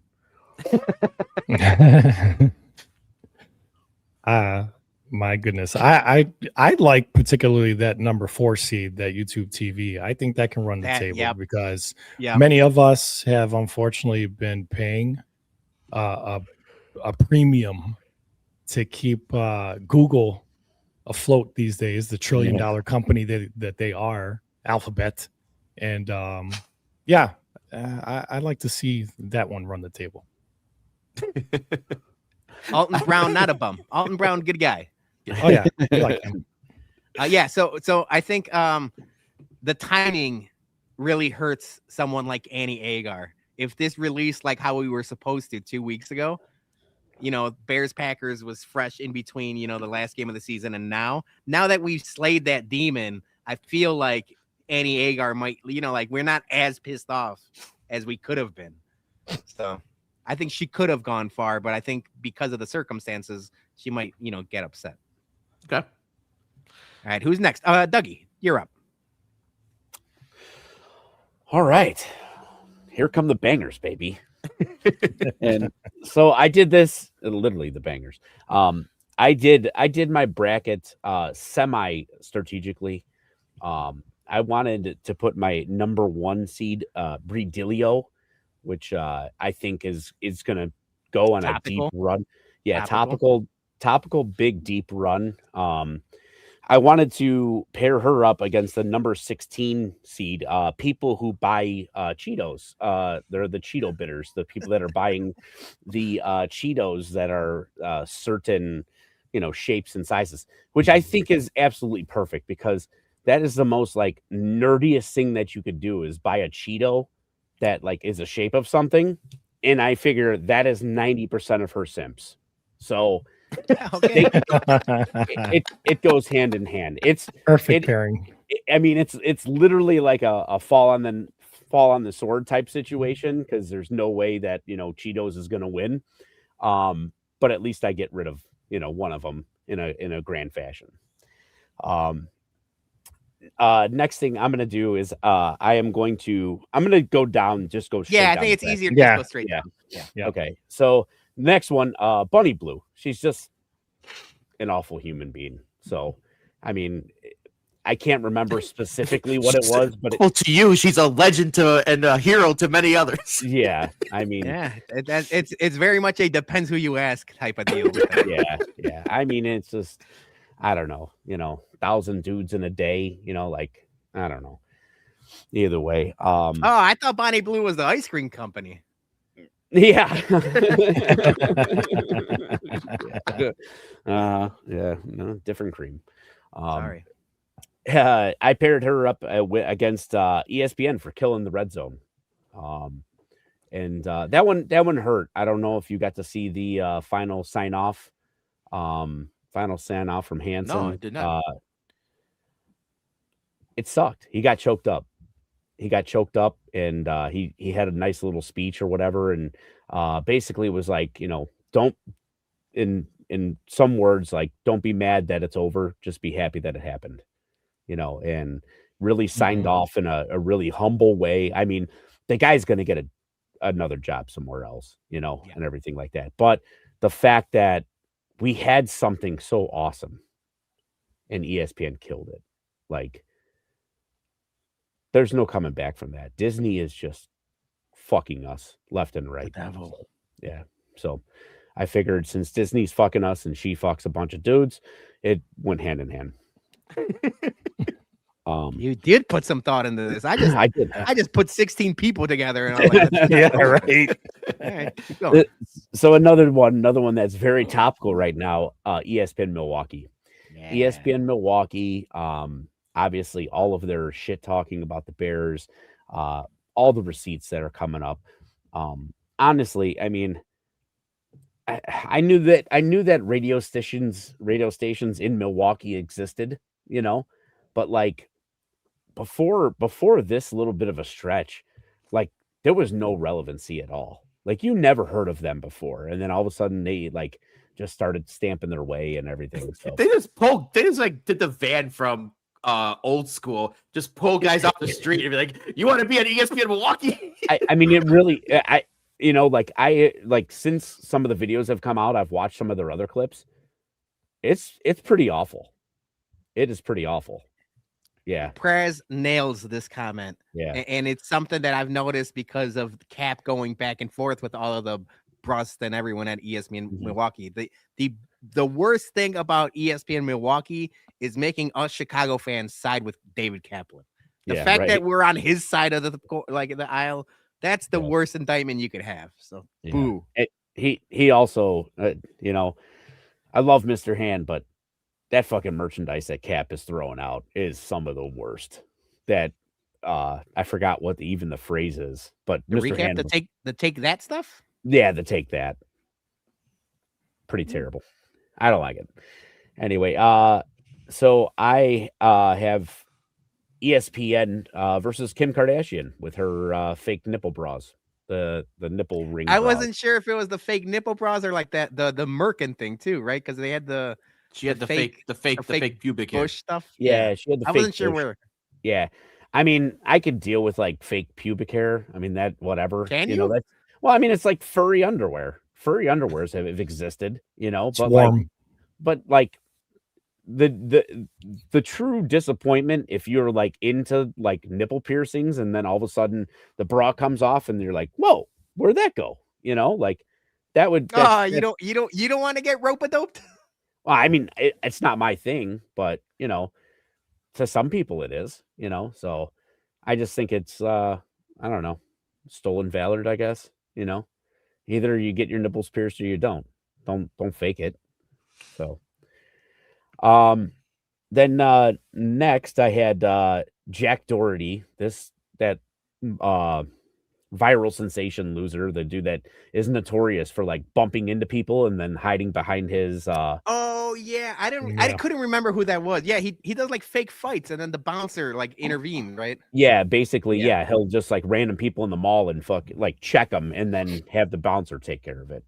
Like the he's a true piece of shit. So I paired him up with Aaron from 630 Whiskey.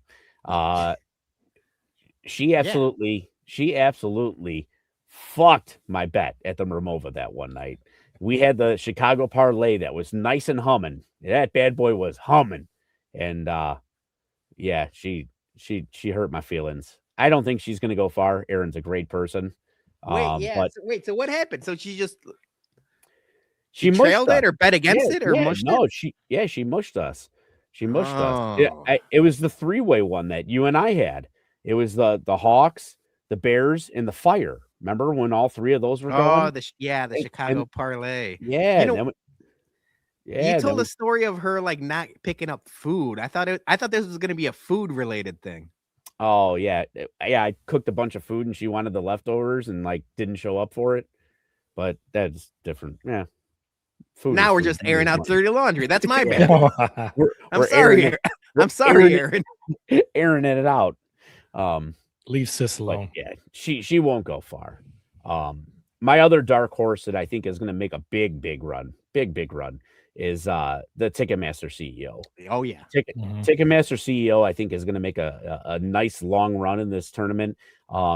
Specifically when he came out and said that he believes that artists are undercharging and believes that there is room for prices to increase for the value that they're setting out. So true piece of shit because as we know, going to anything now that's ticketed through Ticketmaster isn't cheap and it's feet to fuck.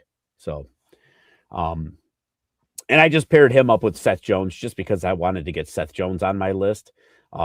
He is again just going to be one of my forever bums for just being in existence.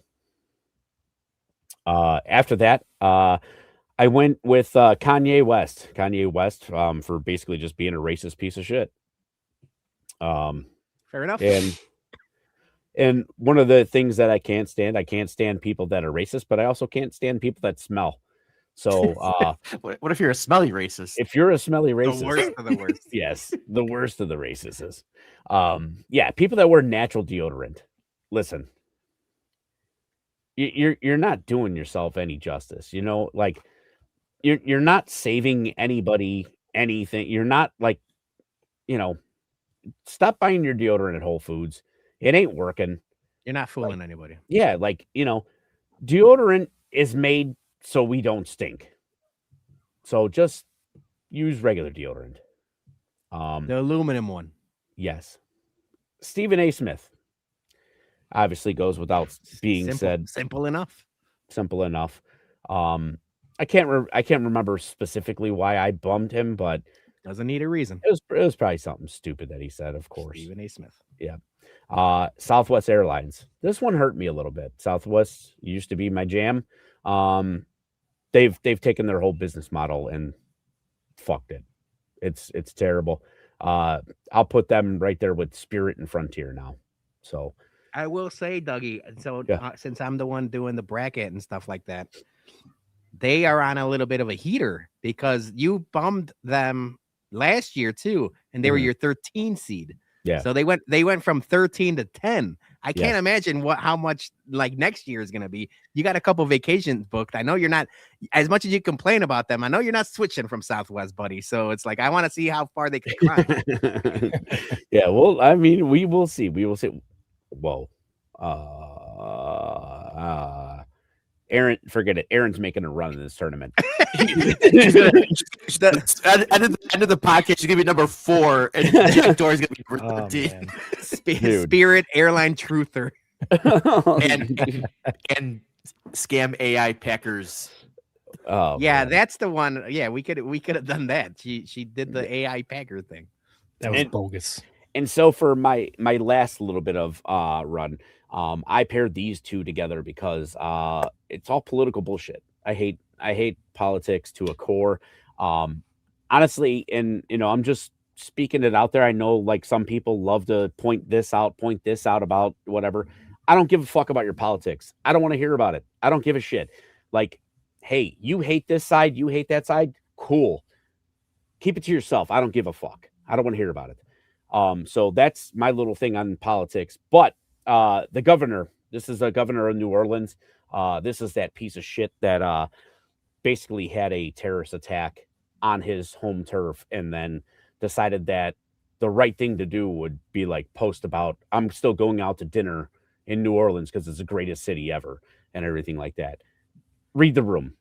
There's a difference between, like the whole like New York strong and, all those, like, or Boston strong and, like saying like, we're not going to let people bother us. But there's also something to be said for showing a little bit of fucking sympathy. And you going out to dinner, which probably was paid for by taxpayers, ain't fucking cutting it. So, and lastly, Dean Cain joins ICE. Superman.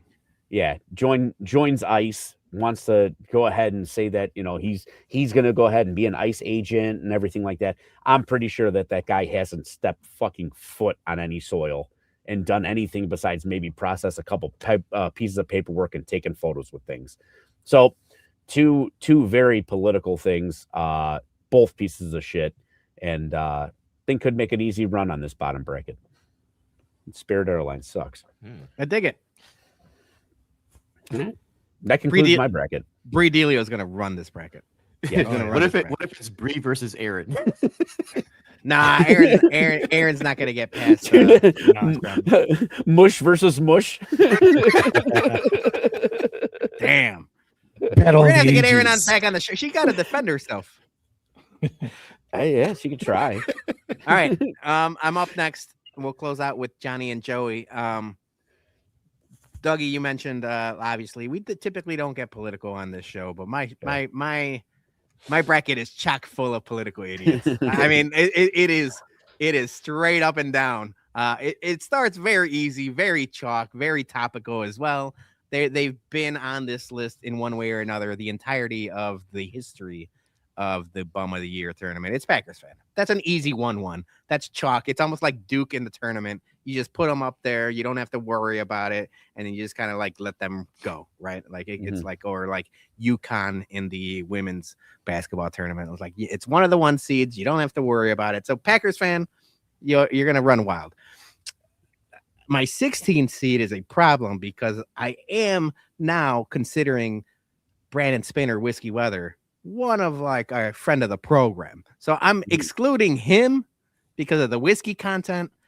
But when you're in the line of work that Dougie and I do, you rely on people and you rely on meteorologists. They've been just as bad as some of our sports teams for a long time. They just can't get things right. They're just, like even something like yesterday where it's like they said they were going to be a little bit of snow flurries. It was snowing pretty hard for a while. It made me nervous. Dougie, I was like, are you going to have to go out there? And I was like, I'm not going anywhere. I'm staying for this Bears game, whether or not I have to salt or not. But meteorologists, they've been bad for a while. So they're my 16 seed. I think you need to tell the world about Jason's comment, though, because it was pretty funny about you getting called in. Oh, yeah. He said, are you going to have to get called in to snowplow? Who's going to call me in? Me? I'm like, no, I'm not going anywhere, buddy. Mike is in the comments. He said, appreciate the political commentary no one asked for when talking sports. We talk Bears, Packers for a good 40, 50 minutes. Now we're getting into a little bit of nonsense. We do this once a year. And yeah, there is some boneheads that we don't like, and we're going to talk about it. Like we have some grievances, if you will. Number 8, Chicago history, not the actual history of Chicago. It's that like aggregator stealing people's content and he's got a long history of stealing My Sack Summers bit and a bunch of other people. He went and stole Gas Money Bob's tweet of all things. When you go up against Gas Money Bob, you're a real piece of shit, because Gas Money Bob is beloved by all, and you weren't fooling anybody stealing that bit. So Chicago history is my 8, and my number 9 is Troy Aikman, because he just hates Caleb Williams. There's some people that are coming around. I think Caleb Williams is winning a lot of the national media over, especially within the last 8 weeks or so. Troy Aikman, ever since, anytime Troy Aikman calls a game, he acts like Caleb is one of these political, he hates him to the core. It's like he hates him. So if you hate Caleb, I hate you. So Troy Aikman is my 9 seed. Number 5 is Dick Durbin. Bad.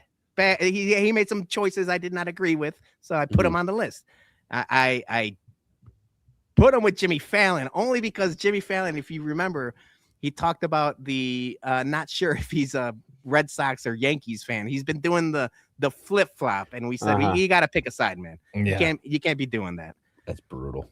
The next one, I know Spags is probably gonna be really pissed off. Maybe Johnny. Notre Dame fans are insufferable. They did it again this year when they're complaining about the selection committee. Although looking at how the college football playoffs panned out, maybe they deserve to be in it or not. But who cares? You should have won another, shouldn't have lost as much as you did. Notre Dame fans, you might be there every year that I do this. My next up is Monterey Security. Monterey Security is basically, if you go to a concert in Chicago, if you go to Bears games in Chicago, Fire games, they are the security company for all of the big events and stuff like that. They went viral for a lot of really bad things this year. So that they've never been that good. They've never been that good to begin with, and they had a really bad year. Number 3, JD Vance, piece of shit.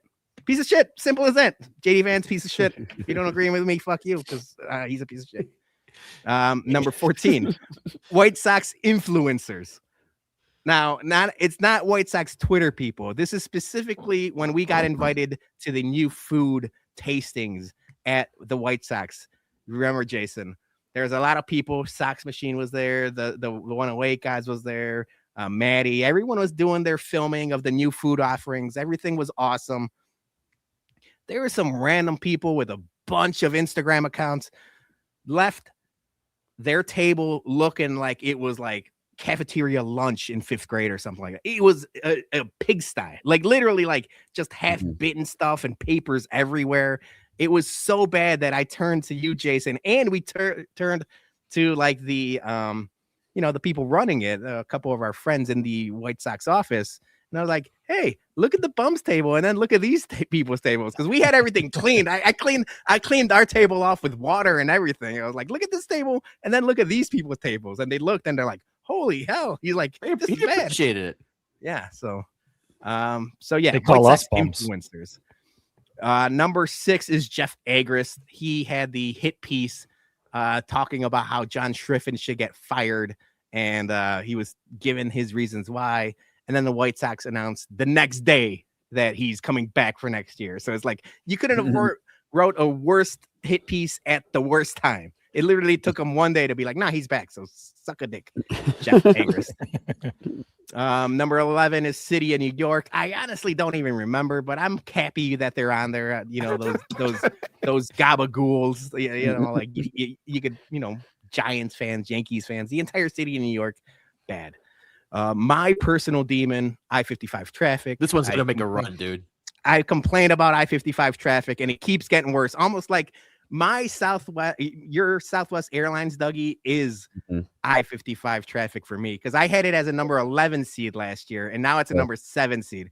I can't imagine how bad it's going to be for next year. I hate it. It's bad. Disturbed is my number 10 seed. You guys remember the band Disturbed? They burned the Bulls banners with their rock show, their cock rock or whatever. They're a bad band. They're even worse people for burning the Bulls statue. I don't know if that's true. I don't know if that's true. You made it sound like they had a lighter underneath the banner. Yeah, they did. Like straight up vandal in our with their props.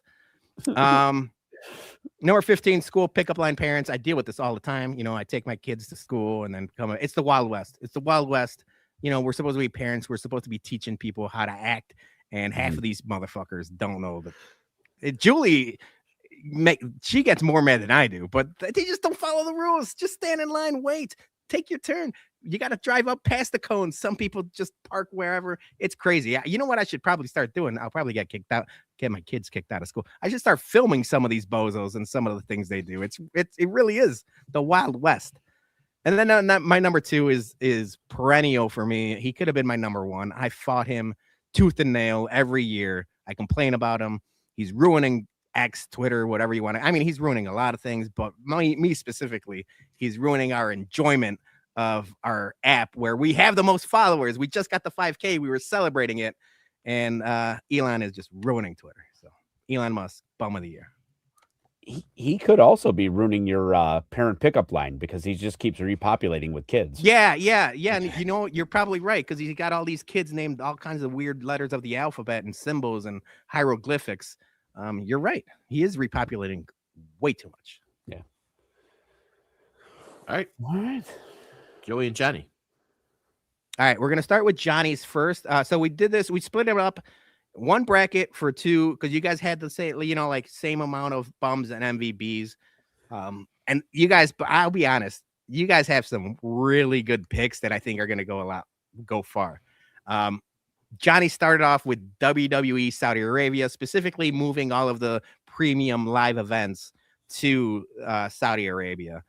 We've complained about TKO a lot, like all of us, in like one part or another. I just did the wrestling show for the Baloney Show with Jason and a couple other friends. We talked about TKO, but I think that's a very fair 1-1 is WWE Saudi Arabia. But my dark horse to run this whole thing, and I texted him when he sent us the list, taco prices as 8 could go on a run. Because Jason, you just complained about this in our text group.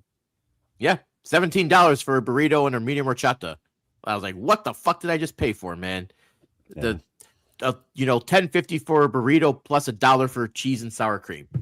Like, you fucking kidding me, man? $12 for a burrito now? So I think that one, everyone feels that one. Yeah. So that one could go far. Number 5 was the Academy Award, specifically for confusing Benny Blanco. That is Selena Gomez's husband or fiance. He's a DJ producer. They had a picture of Benny Blanco and they said it was Bad Bunny. So the Academy Awards, every Latino dude looks the same to their eyes. Well, they are the Hollywood foreign press, so yeah, they can pick up one of their own then. Number 4 is Red Wings fans, specifically for the octopus drawing. I think we could all agree it's run its course. He was unhappy with that. Empire State Building was, and it was part of our image to start the show. Yeah. They are, a New York building. They colored the top of the Empire State Building in Eagles colors when the Eagles won the Super Bowl. If that was can you imagine the Sears Tower or any one of the Skyline buildings putting Packers colors up there? No way. Dude, bro, I get mad enough when they do that shit with like the Cub stuff, Like and that's part of the city. Yeah, like read the room, man. Half the town doesn't like it, Yeah. And so number 6 is Will Clark. Will Clark specifically talked shit about the White Sox, and Johnny was not happy with that. Number 7 is the NCAA selection committee, which goes back to my talking points about, Notre Dame. But I guess it was smart the way he worded it, because this could be talking about football or basketball for the tournament. So that was smart the way he did it. And then his second seed, which is shocking because I think we've all been a fans of him at one point or another, but it's Jeremy Roenick being salty that Connor Bedard kind of big timed him. If you ask him, Jeremy Roenick was a big crybaby about Connor Bedard. So Johnny put him as his 2 seed. Thoughts on Johnny's selections? Taco prices, man. Taco price is going to make a run. Yes, it is. Yeah. I think taco prices comes out of his region for sure. All right, Joey, you finish us off with your 8. All right, here comes the closer. With my number 1 overall seed, I had to go with LeBron James. LeBron James, he had that incident about a month ago where he's almightier than thou, thinking he can put his hands on a ref and choke him, push him around, push him down, and all that nonsense. Bad enough, he's already trying to steal the GOAT tag, the GOAT legacy away from MJ 23. So, yeah, we'll see what LeBron James does here in this bracket. I put him, we're speaking about TKO again here. WWE ticket prices, absolutely ridiculous. I know this came out earlier in the year for WrestleMania. We were very excited. The potential for us to go to a WrestleMania in Las Vegas for 2 days. And when the pre-sale came out, so many people I know wanted to get in. Ticket prices were like just in the nosebleeds watching CM Punk wrestle, but you're sitting next to God in the upper deck of the Allegiant Stadium. It was like $500 a seat. Ridiculous. And $1,000 just to get into the bowl area. Just recently now, Elimination Chamber is coming to the United Center for the first time in like 30 years. They're going to have a WWE event at United Center. Same thing. It just for nosebleeds in the 300s, a bit higher where we sit for our Hawks seats. Yeah. I'm paying like $250 a seat. So, and I know we talked about this before. WWE ticket prices are absolutely ridiculous, especially the nostalgia, kids, bringing a full family. It's obviously all sponsor, corporate type, entertainment in the form of want to entertain clients these days is what it seems like. So they're going to be the number 8 seed. Number 5 seed was Jeff Bezos. If y'all recall, he wanted to rent the city of Venice for his wedding. Yeah. Just renting a city. No big deal. Yeah, who cares about the population? Everybody that is trying to live in the city on the island.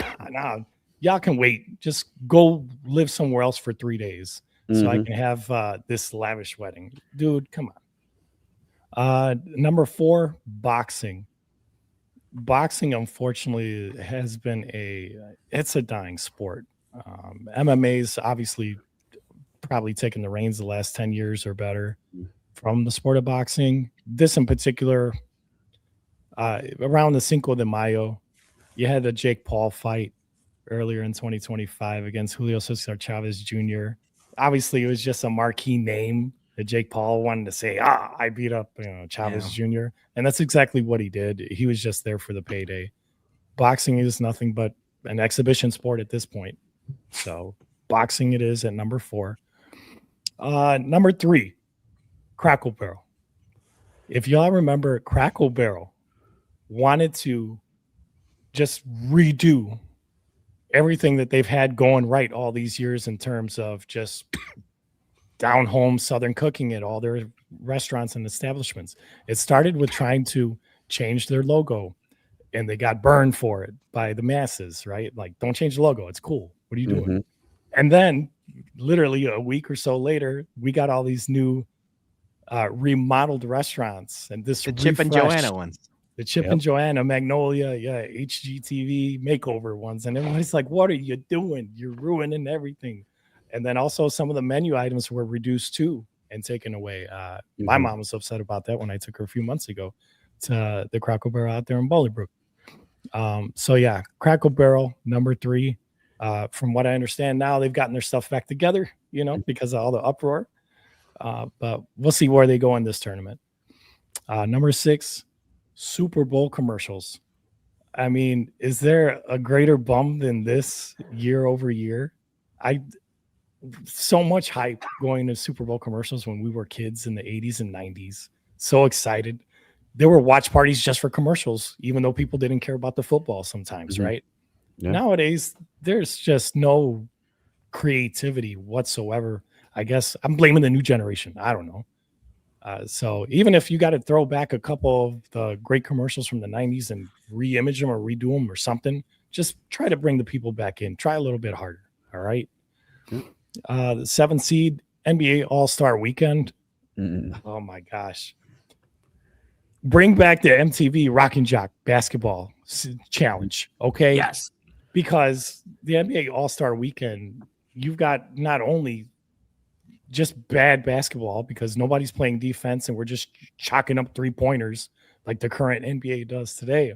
Mm-hmm. But the entire weekend is just nothing but nonsense concerts, and it just nothing from the original intent of making an all-star weekend to showcase the stars of the league actually happens. So the 3-point contest doesn't mean anything anymore. Right. The dunk contest especially doesn't mean anything anymore. No one wants to do it. And exactly. And then the all-star game itself. I mean, guys, we grew up in the 90s watching Michael Jordan face off against in 91, 92 against Magic Johnson in an all-star game. Dominique, Hakeem the Dream. And these guys were competitive, and the game was so entertaining. That game would almost, for me, every year, be right up there with the Super Bowl. I was always so excited to watch an NBA All-Star game. So, yeah, this new generation of NBA All-Stars, sorry. And then number 2, finally, I put the Philadelphia fans on here. The Philly fans. Jordan's going to make a run. Yeah, Jordan, our friends over at Bonehead and Brewskis, definitely. These fans a few months ago upset that their offensive coordinator got pummeled by the Chicago Bears defense, and they literally egged his home a day or two after that game when the Bears handled business against the Eagles. And Philly fans on top of that. A new video just went viral today. Actually, on Philly fans throwing soda cans at inbound 49ers fans or something like that.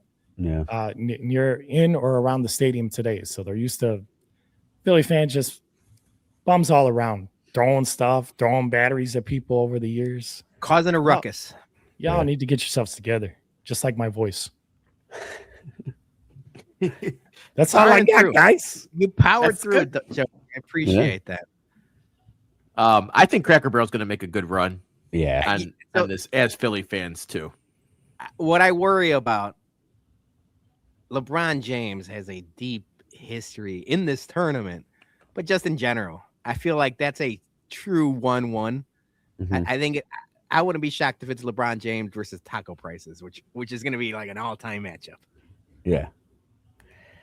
Yeah, I you know what I was going to talk about, like, you remember how geeked up we were in the group chat when we were trying to decide whether we were going to go to WrestleMania or the Raiders Bears game? Like, we're all talking, we're like, yeah, and then prices came out for both of those and we're like, maybe next time. I don't want to fucking go anyway. Can't afford either of them. Yeah. It's nuts. But yeah, I think Cracker Barrel is going to be a run. All right, so yeah, be on the lookout tomorrow. Our first round of polls will be going live, and then we're going to run it through each region one day, 12 hours. Start with Jason's, then Dougie, then mine, then Joey P and Johnny's, and then we'll just keep it going. So we'll go Monday through Thursday on this. Next Monday, we'll update the brackets, and we'll go multiple rounds next week. Round 2. Heyo. Credit to us for going multiple rounds. I like that. Yeah. Shout out Nugenics. That's right. Sponsor us. All right, Peter, let's bump some people. I think he's a bum. I think he's an absolute bum. You call me a bum? My man, I take that with pride, with honor, that I'm a bum. I'm the king of the bums, baby. Because you're training like a damn bum, you know that? Bum. A bum. Bum. All right, time for our listener bums. We bummed a lot of people for the past hour, but we're going to keep on bumming. It's our show. It's the BumCast, baby. Yeah. First, Turkey Fonseca, bum of the week, the ending of my PTO and the stomach flu. It got my babies and also whatever chili has. Yeah, it sucks. It's been going around. So 1 sick dog and 2 sick kids. It ain't easy. So shout out Julie for holding on the fort. MVB, all 4 of us for having the BumCast tonight so I could watch the Steelers Monday night game with no distractions and have my chest pains and rage in peace. So wait, is she calling you a distraction, Peter? No, the kids are the distraction. I'm the watching the distraction so she can watch it. I'm the good boy. You're the buffer in between the distraction. Yeah. The neutral zone. Next up, we got Sidney Brown, MVP, Soldier Field crowd last night, first class. Patrick Kane netting his 500th career goal, and Drew Camesso with 37 safe shutout for the Blackhawks at Nashville. Very nice. Yeah, good stuff. Congrats to very Kane. Bum of the week, Packers safety Javon Bullard for his post-game comments on the Bears. I did not hear that. What did he say? Salty. Yeah. He said that the Bears didn't beat them, that the Packers beat themselves, which is Mhm. probably true, but also the Bears whooped your ass. So Yeah. belt to ass style. So Too salty. He was just salty at the end of the game. BTA. Yeah. Yep. And then he also said Matt LaFleur for taking his foot off the gas in the second half, and kicker Brandon McManus missing 3 kicks. I No, don't know those if are my MVPs. That's an MVP. Yeah, those are MVPs. Those Yeah. are not bums, Sid. Those are MVPs in my Yeah, book. Credit to MVPs. both of them. Yep. Yes. Tom, his MVP is Dougie in the bear suit last night. Kept the energy up all night long, as he does. Yeah, just willed Good job. the team to victory. Good job, Dougie Bear. The Yeah. Colonel Bourbon. Colonel. MVP, bums, wives, and girlfriends doing the hard work. Yes, we'll get to that in a couple minutes. Bum of the week, Crohn's for fucking up the end of the watch party for us Damn. last night. Mm-hmm. Tough scenes. Yeah. Hope things are better. Yeah. JT, bum of the week, Packers fans for crying out to the internet after a loss and acting like they wouldn't be rubbing our noses in it if they won. Their hypocrisy and lack of awareness knows no bounds with Packers fans. It's amazing. Yeah, I'm going to talk more about that pretty soon. Okay. Yep. We'll save that for a little bit. Mhm. His MVP is a handshake. Aaron, bum of the week. Jerry and the Bulls for canceling an indoor sport event due to weather, humidity. Only in Jerry's world can a basketball game get canceled. Unbelievable the way that Bulls fans got jerried by Reinsdorf. It was nice to see them take it on the chin instead of White Sox when we get rain delays for 3 hours and then they cancel the game. Somehow he figured out a way to do it indoors. So I probably expect a couple more of those before the end of the year. The precedent has been set. The motto has been laid the foundation for. Right after a Hawks game, if you can get a Bulls game in, you're getting jerried. Unbelievable. MVP Sandra for taking me to see Sharks and eat chili killers at La Citadel Cafe, Little Village. Like Or at the Cathedral. draw. Good. Yeah. I can't read. Yeah, like that place looks awesome. Julie immediately is like, we got to go. So Yeah. now I got to make a trip. So thanks Yeah. to you, Aaron. I'm just kidding. It looks awesome. Look, hold on a second. I think we got some breaking news here. Oh boy. It Do we have to make sounds this like bigger? Bears versus Rams Sunday, January 18th at either 2 or 5:30. They are playing Sunday. Okay. Do you guys have a preference? Do you want the 2:00 game or the 5:30 game? I probably would want the first one just because I feel like if the earlier it is, more people will come out to the watch party. It's later Sunday night. People aren't going to want to go out and drink as much because of work next day. I am going to get equally drunk at either time. Yeah, I don't think it makes that much of a Yeah. difference selfishly for myself, but I do agree with you. The 2:00 might be easier for people to, make it longer in the day. But yeah, let's do it, man. I'm in for Sunday. Is this reliable source, Jason? Are we getting Courtney Cronin. Nightingale? Courtney Courtney Cronin, Cronin. good. Okay. Reliable. She's Kevin good at- Fishbane as well has retweeted it. Adam Hogue. All the Bears beat reporters are. Yeah, I was gonna say three-day weekend. MLB effort. holiday. Oh, it is. It is. MLK holiday. I'm sorry. Yeah, if you're a teacher or a banker. Yep. Government work, baby. I'm getting Oh, double drunk. there we go. Dougie, you're off. I'm off. I Yeah. got my day in already because we got the Taves game that Monday night. Oh, yeah. Yeah. So Yeah, Mailman Jack ain't working. Mailman Jack, we better see you wherever it is we're hosting, but I think you guys know where. We can't announce it yet, but you guys know where we're going to be. details. All right, let's go back to bumming here. I don't remember how I go back to this. There we go. Brewhan Luke, MVP. Colston, turn on your Loveland. Grateful Dead play on words, Berman style. I like And that. RIP to Bobby Weir as MVP. Bum, Dickie V. Yeah, he went old man. Dickie V went old man on cloud. Yeah, what happened? I missed it. I don't know what happened. He was pissed off that Ben Johnson said fuck the Packers. He said it was classless. Dickie V. I'm not going to say nothing bad about Dickie V, but you guys can imagine what I'm thinking. So I could further tell you, it looks like we're going to be the later game. Judging by ESPN, the way that they have it laid out, they have the AFC doing the first game on Sunday. Okay, so now we know 5:30. That's how it looks on the schedule on the ESPN All right. app. Make your plans, baby. Bears Rams Sunday. Yep, dude, It's not even it literally evening? just clicked on. It's It not just even clicked on. Sunday night. 5:30 is not even night. Yeah, like it has is it- in Chicago. The app, it's on the app. Yeah, it's on the app. Yeah, Underneath no schedule. media has reported yet, but we'll see if ESPN doesn't ESPN themselves. Yeah, Bears. They very well could. They very Bears. well could. But still, like I said, you're looking at 5:30. Game's over by 8:30. You still got an hour. Go home. Yeah, You're good. plenty of time. We're You're good. good. We're Gucci, baby. Good. Angie, hockey girl. Oh, snap tonight. Let's fucking go. I can't wait to meet you guys at a tailgate or Hawks game, whichever comes first. Thank you. We appreciate Hell it. yeah. Looking forward to that as well. Her MVB is Da Bears. That's Bears. right. Bear down. Bum of the week. Sore losers, aka Packers fans. Yeah.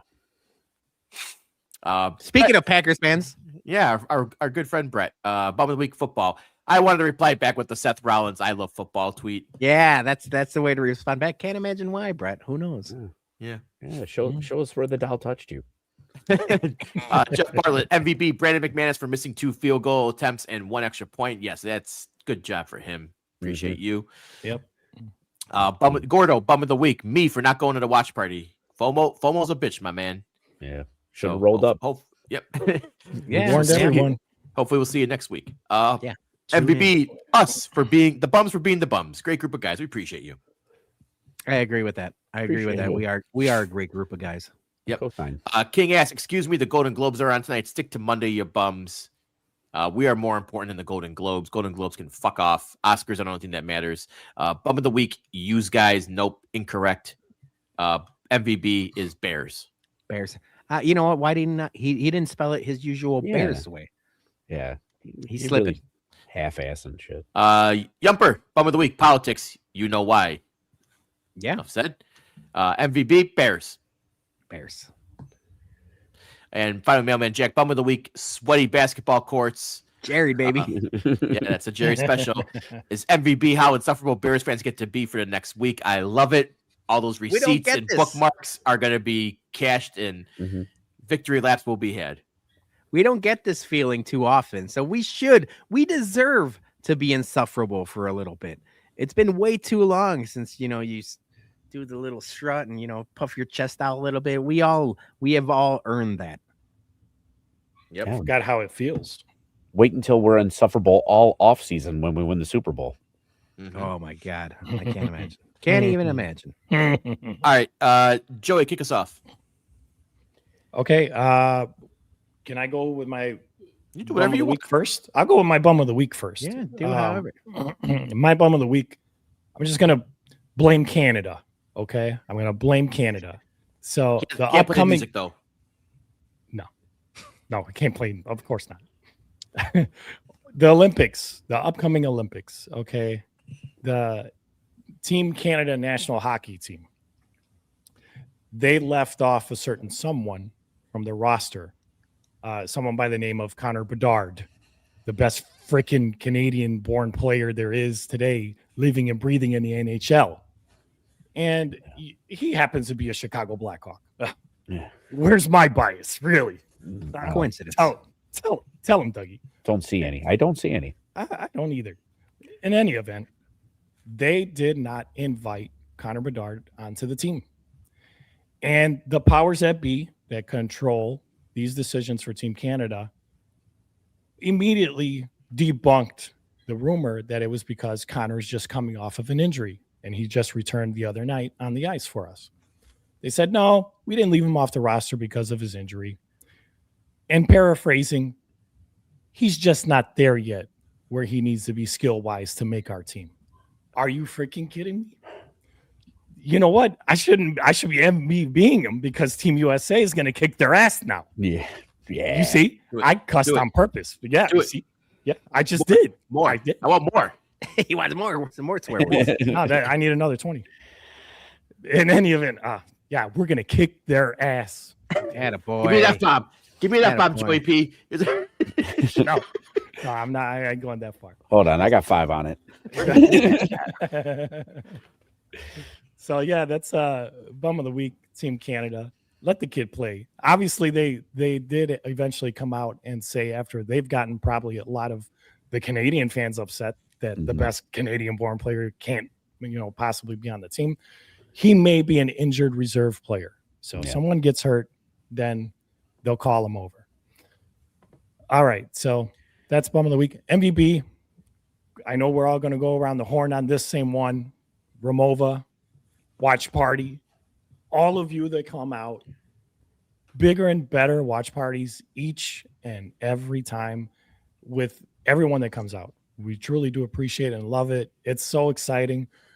Everyone who comes out to these watch parties, it makes that environment feel as good, if not better, than being at the game. The energy is out of this world. So thanks to all of you. MVB, Jason, are the wives. I joked with both of the wives that were working, so tirelessly for a couple hours yesterday at the watch party and handling business. So we got to take them out to a steak dinner. Promise. And taco dinner, maybe. It's just as expensive nowadays. Steak taco dinner. Yeah. Ribeye tacos it is. You know the spot, Peter. They're good. And then and then to finish my MVB, Peter, you got it. Guess who I got to meet today? I got to meet Matas Buzelis at the Bulls season ticket event. And we were so excited when he walked up to his photo table because he's wearing his Bears jacket. I'm like, oh, hell yeah. And I'm with Wally Money and Angie. We're talking in line. I'm like, I'm going to talk him in because you see all the fans go up, and of course the kids are, getting preferential treatment, autographs and stuff like that. So if you got a family with children, the players will do a little bit of extra for them. I'm not an autograph guy, never have been. I'll take the photo, but I told him I don't need an autograph. I don't even care about a photo. I just want you to claw up. Let's bear claw. Can you bear claw for me? And Modest was like, oh, sure, of course. Why wouldn't I? Yeah. His teammate over here is like, I'm an Eagles fan. I'm sorry, bro. Boo. I'm like, okay, well, I'm standing next to Modest then. Sandy, you go stand next to him. Yeah. Because you want to see me get angry. Yeah. His hand looks busted anyway. Like he can't even make the claw. Looks like he got a brace on it. Oh, because I shook his hand and then they rushed the brace over to him. Yeah. Like it. Too strong. But yeah. Thanks to Modest. Bear down, baby. Go Bulls. Go Bears. Dougie, what do you got? All right. I have a quick 2 MVBs. MVB, got to give a MVB out to my guy, Peter Baloney. Drove me home yesterday. So we got all the way basically to Comiskey and heard Hunter in the back, little cough and then a splash. And the little dude lit up my car pretty good with about 17 pounds of puke. So I spent a better part of an hour while you guys were setting up and getting everything ready. I was cleaning up with Mary in the car. MVP out to Jason for bringing me out a garbage bag. You know what? He turned to us. You turned to Tyler and the people at the remote were like, you guys got extra garbage bags? They're like, yeah, we got a bunch of garbage bags. And he's like, I gotta go take one to Dougie. I was like, what does he need a garbage bag for? In my head, I was gonna bring in like a whole bunch of like Bears merch or something. I thought it was gonna be like a surprise. Like Dougie has a surprise for us that he doesn't want to show us or something. Turns out and then Mary gets out of the car. I give her the garbage bag, and she just has this look of like angerness on her, and I was like, hello to you too. And I had no idea what was going on. All I heard of Jason was he was like, is he bringing in something special? And like I just see Mary and she's like tough scenes. I feel you though. I feel you. But yeah, cleaned up the car and Mary decided, in the best interest to have me stay in with Madison and she took Hunter home and they watched at home. So I appreciate her, but I do appreciate, I was planning on getting an Uber, but you refused to let me do that and you drove me home. So I appreciate you. Thank you for that. Of course. My other MVB goes out to Barry Bag of Donuts. Barry Bag of Donuts He was so amped for his first watch party.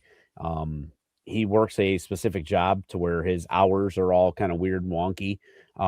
And he actually was able to make this one, and came, and then he was just awesome. I mean, he really was. We were selling squares and pretty much just looked at all of us and was like, whatever they have left, I'm buying them all. And he didn't have to do that, but it was just awesome. So shout out to Barry, big MVP. And I got his size and shirt preference, so we're gonna be mailing him a shirt as a Oh yeah, no, yeah, we're gonna send him a bunch of bums merch. He knew right away. He's like, hey, I know this money goes to you guys and the tailgates and everything you do. He's like, I want to help. And I'm like, this is too much, man. We still got a bunch of squares left. He's like, I want them all. And I was like, oh, hopefully he wins. He did not win. So like, damn. Yeah, he did not win, but like the gravity, just to give you, fuck it, I'm just gonna out it. Like at the point when he said, and he had already bought 10 squares at that point. He was pot committing to buy like another like 20 something squares. Yeah, he only ended up buying a couple. Yeah, he bought 2. He ended up buying 2 because by the time the line went through and everything like that, it was all Gucci. But still, to put it out there that, hey, I am going to go up there and buy 22 of them, like that's commendable. So shout out Barry. Shout out to him. My bum of the week. Everybody's been talking about it, but I feel like they're the sad sack of shits that we already knew that they were. We just haven't had the chance to watch Packers fans react to losing to us like this. We got to experience it a little bit at the end of last year when we had that Cairo Santos walk off. The walk like an Egyptian. We got to see it a little bit. It was just like a little bit of a bitterness and everything like that. And then we got to see it again, a little touch of it that last time with the Moore walk off. And that was just like, oh, they needed an act of God. It was this, it was that, it was this, it was that. And it was more like just complaining, whiny little fucking bitches. Now I see it, and I think everybody sees it. Their fan base is just the biggest bunch of fucking pussies there is. All they're doing right now, Brett. You're cool, Brett. Get ready for baseball season while we're still watching football. I just cannot believe how big of crybabies they are. I have watched countless hours of meltdown videos with these guys now. It is amazing. I am so glad that we've got this moment for us to enjoy and for them to suffer. And I hope, and I know that going forward, we're going to have this nice little run and everything like that. And we're going to start taking back the North. I cannot wait to see what they become, because right now they can't handle it. They cannot fucking handle it right now. And I love every freaking second of it. So shambles. All right, bye. Peter, what do you got? I'm going to piggyback on Dougie right now. We had very similar. You went with the general, Packers fans. I specifically have one, and I kind of did a little mashup of our video celebrations, and this guy Chris, his is at GB4LCal. He's a part of a Packers podcast. He called the Chicago Bears the Chicago Bums. He thought he was so funny saying like Chicago Bums versus the Packers. So I clipped that little bums part, and then I put the 2 videos of us celebrating, and I'm like, it would be a damn shame if everyone tagged him in the videos. And it's awesome. But like you mentioned, they're in shambles. They don't know how to act. They want to fire LaFleur, which I think is unwarranted. But I mean, I'm not a Packers fan. You get think, after says, oh God, not that guy. That guy's my bum. But you said it well enough. So I'll transition to my MVBs, because I have 2 like we talked about. I mean, we got multiple, but I think everyone at the Ramova, Joe, Tyler, everything else, like as always, lights out production. Everything was awesome. Like Mary, Hunter got sick. Julie had to stay home because our kids had been sick like all week. And she was planning on going to the watch party. She didn't. So I appreciate Julie holding down the fort so we could do things like this, like the watch parties and tailgates and stuff like that. It ain't easy. My second MVP, and I got to tell him personally, everything was a goddamn hit at the watch party. It's our guy Yumper. I got to give our guy Yumper a shout out. We got Bum's bear stickers. We have never had bear stickers. We only had White Sox stickers. He made 150 of these. He made 150 of the White Whiskey at Comiskey schedule. So I was just handing out stickers to everyone. I like, take a schedule, put in your wallet, stick it on your laptop, do whatever you got to do. There was a big hit. This guy, he didn't have to do it. I texted him early in the week. I was like, how soon can you get these made? He stayed up. Like, it seemed overnight, maybe. He was slaving away doing the stickers to the point where I went to go pick up the stickers. It looked like he was working in a coal mine. He's like, I just got these stickers done. I was like, what is this? Like, I didn't know, like, you cut the trees down to print the paper. I don't know what Yumper did, but he got it done. And everyone liked them. MSS was asking me about it and everything. And I was like, yeah, man, he killed it. So thank you to Yumper. It's always good to have a little extra swag at the watch parties and stuff like that. And yeah, I still got more. So if you guys need some stickers, let me know. Yeah, good stickers. He still owes us $5 for shipping. Yeah, he charged us for shipping. Yumper, you know what, bum of the week? I picked them up. No shipping. Hit us with that old Ticketmaster handling fee. Yeah, the Ticketmaster surcharge. It's okay. It was a rush delivery. I understand that. Expedited.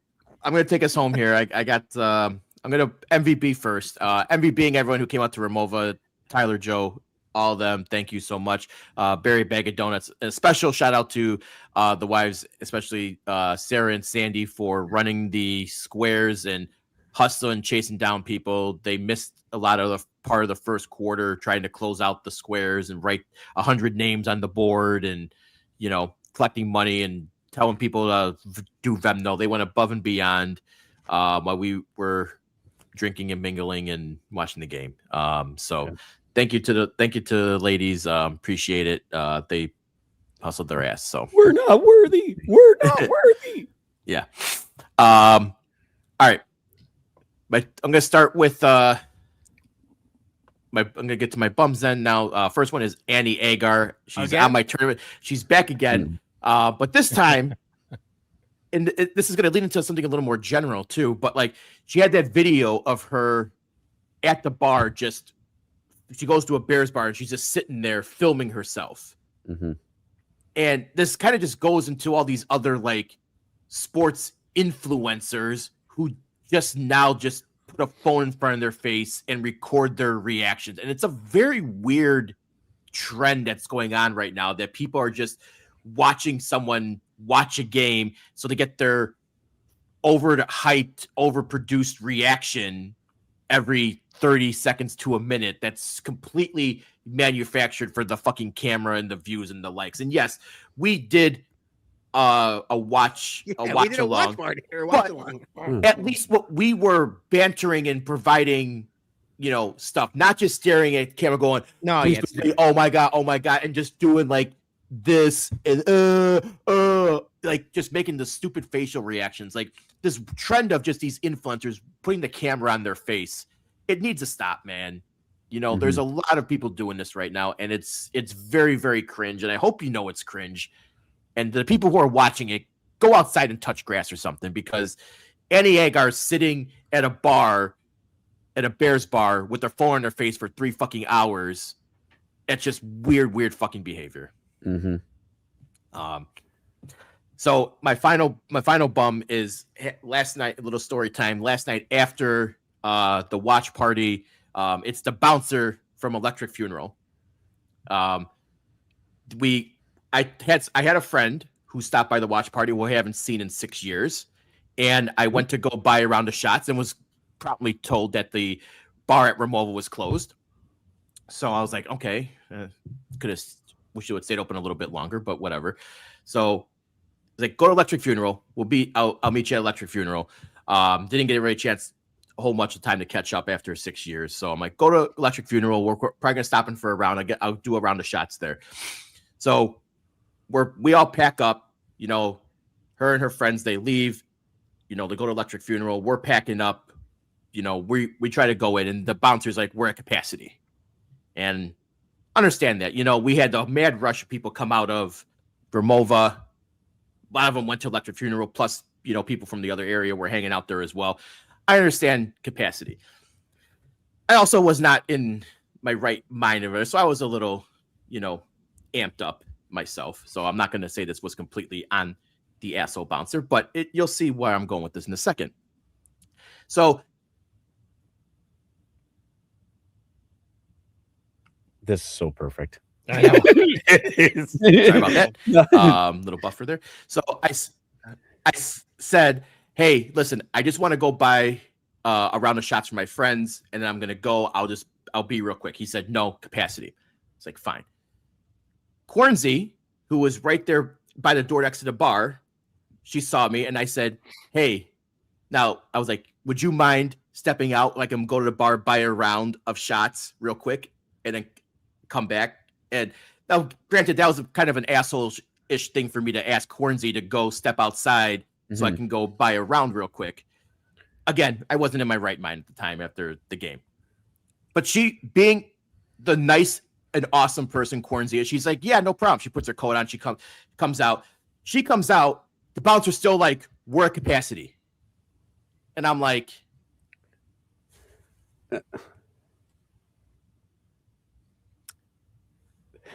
I'm just gonna let this go until he comes back. Yes. He's been coming back. sorry. Yeah. Yeah. He Sorry. ran- I know. Cornsey comes back out. Bouncer still says, hey, you can't come in. And I'm like, come on, dude. Like, capacity. 2 more people come out. And I'm like, can we go in? Can I go in now? He's like, no. Then I'm like, this guy's being an asshole. He wouldn't even let Cornsey come back in at that point. Come on. Even though she was already in there. And 2 other people came out. He's like, sorry, we're still at capacity. And then I snapped on my call. I'm like, dude, don't be a fucking asshole. She was already inside, So then Celeste Spaghetti comes. She sees me from outside. She starts talking to the guy. She politics. She gets Cornsey to come back into the bar. She comes out to me and she's like, hey, if you apologize to the guy, will you say you're sorry if he'll let you come? I'm like, yeah, I'll apologize for calling him an asshole. I guess he was really fucking salty about I call him a fucking asshole. Well, Celeste starts talking to him, and then he basically told her, if you keep trying to talk about this guy, you're going to get kicked out too. So he threatened to throw Celeste out just for fucking trying to help me get into. Like I said, I wasn't hanging out there. I just wanted to buy a round of shots for a friend I haven't seen in 6 years, and then be on my way because Sarah wanted to go home. And then it basically was just, I called him a fucking asshole again on his way out because he let Joey P and everyone else in, and he turned to me and said, you can't come in. I said, that's fine, dude. But you're still a fucking asshole for the way you treated the girls. So, Question, Joey Yeah. P, you were there. I was not. Was it the same guy as before? He's a Packers fan. Fuck this guy. No, not only that is he Packers fan. Last time we did a watch party, of all the people they didn't let into the bar, it was Sandy and Joey P. And that's where I said, if you guys don't go in, I'm not going in. So they ended up leaving, and then I left because he didn't let Sandy and Joey P. This guy might be out to get the bums. We got to figure this out. We might have to dox him. I don't know. Doxing is a bad thing, but this is now 2 out of the 5 bums that he's going after. That's a problem. We got to. You know what? Well, I'll go in there next week. See what happens. Yeah. The fact that, Cornsey was already in there and he wouldn't let her back in. He was just being a complete fucking asshole. And someone who used to be in the promoting scene, the bar scene, I understand that some of these bouncers, have a shitty job, but I also understand that some of them have this big fucking ego, and take their job way too serious. And it's like the scene in fucking Knocked Up where it's like, you're a fucking doorman, you doorman, fucking doorman. Like, don't let this go to your head. It's you're a bouncer. You check IDs. You're not the fucking cops and God, and letting Cornsey stay out in the cold because of something I asked her to do stupidly. I didn't think it was going to backfire like that. So, damn, this guy. Fuck the bouncer. And again, if you're watching, dude, you're a fucking asshole. And I'll say it again. 0 chance he watches. Electric Funeral don't like sports. And I like that place. I like that he bar, should be happy that we packed his fucking bar. Twice, 3 times. Yeah. Yeah. So, all right. Thanks, everyone. I know that was story time. People, Mailman Jack's saying story end. You know what, Jack? Then don't listen. All right. If you don't want Wait, story no, time- no. You need him to listen. Yeah. He's the last. He's the You're gonna- anchor for the bums and I told you MVPs. this was story time. You don't want story time? Go to bed. Leave all right. Jack alone. Thanks for everyone who listened and joined us on this Bears Victory Sunday. We appreciate you all. Keep an eye out for our details for our watch party on Sunday. It's going to be happening. We can't release all the details just yet. Peter, Baloney Show on Wednesday. What do you got? Baloney Show on Wednesday to be announced. Stay tuned to the internet for let me know, or I'll let you know what's going on. All right. Thanks, Tease. everyone. Hope you all enjoyed this Bears Victory Sunday. We'll see you next week. Bear down, everyone.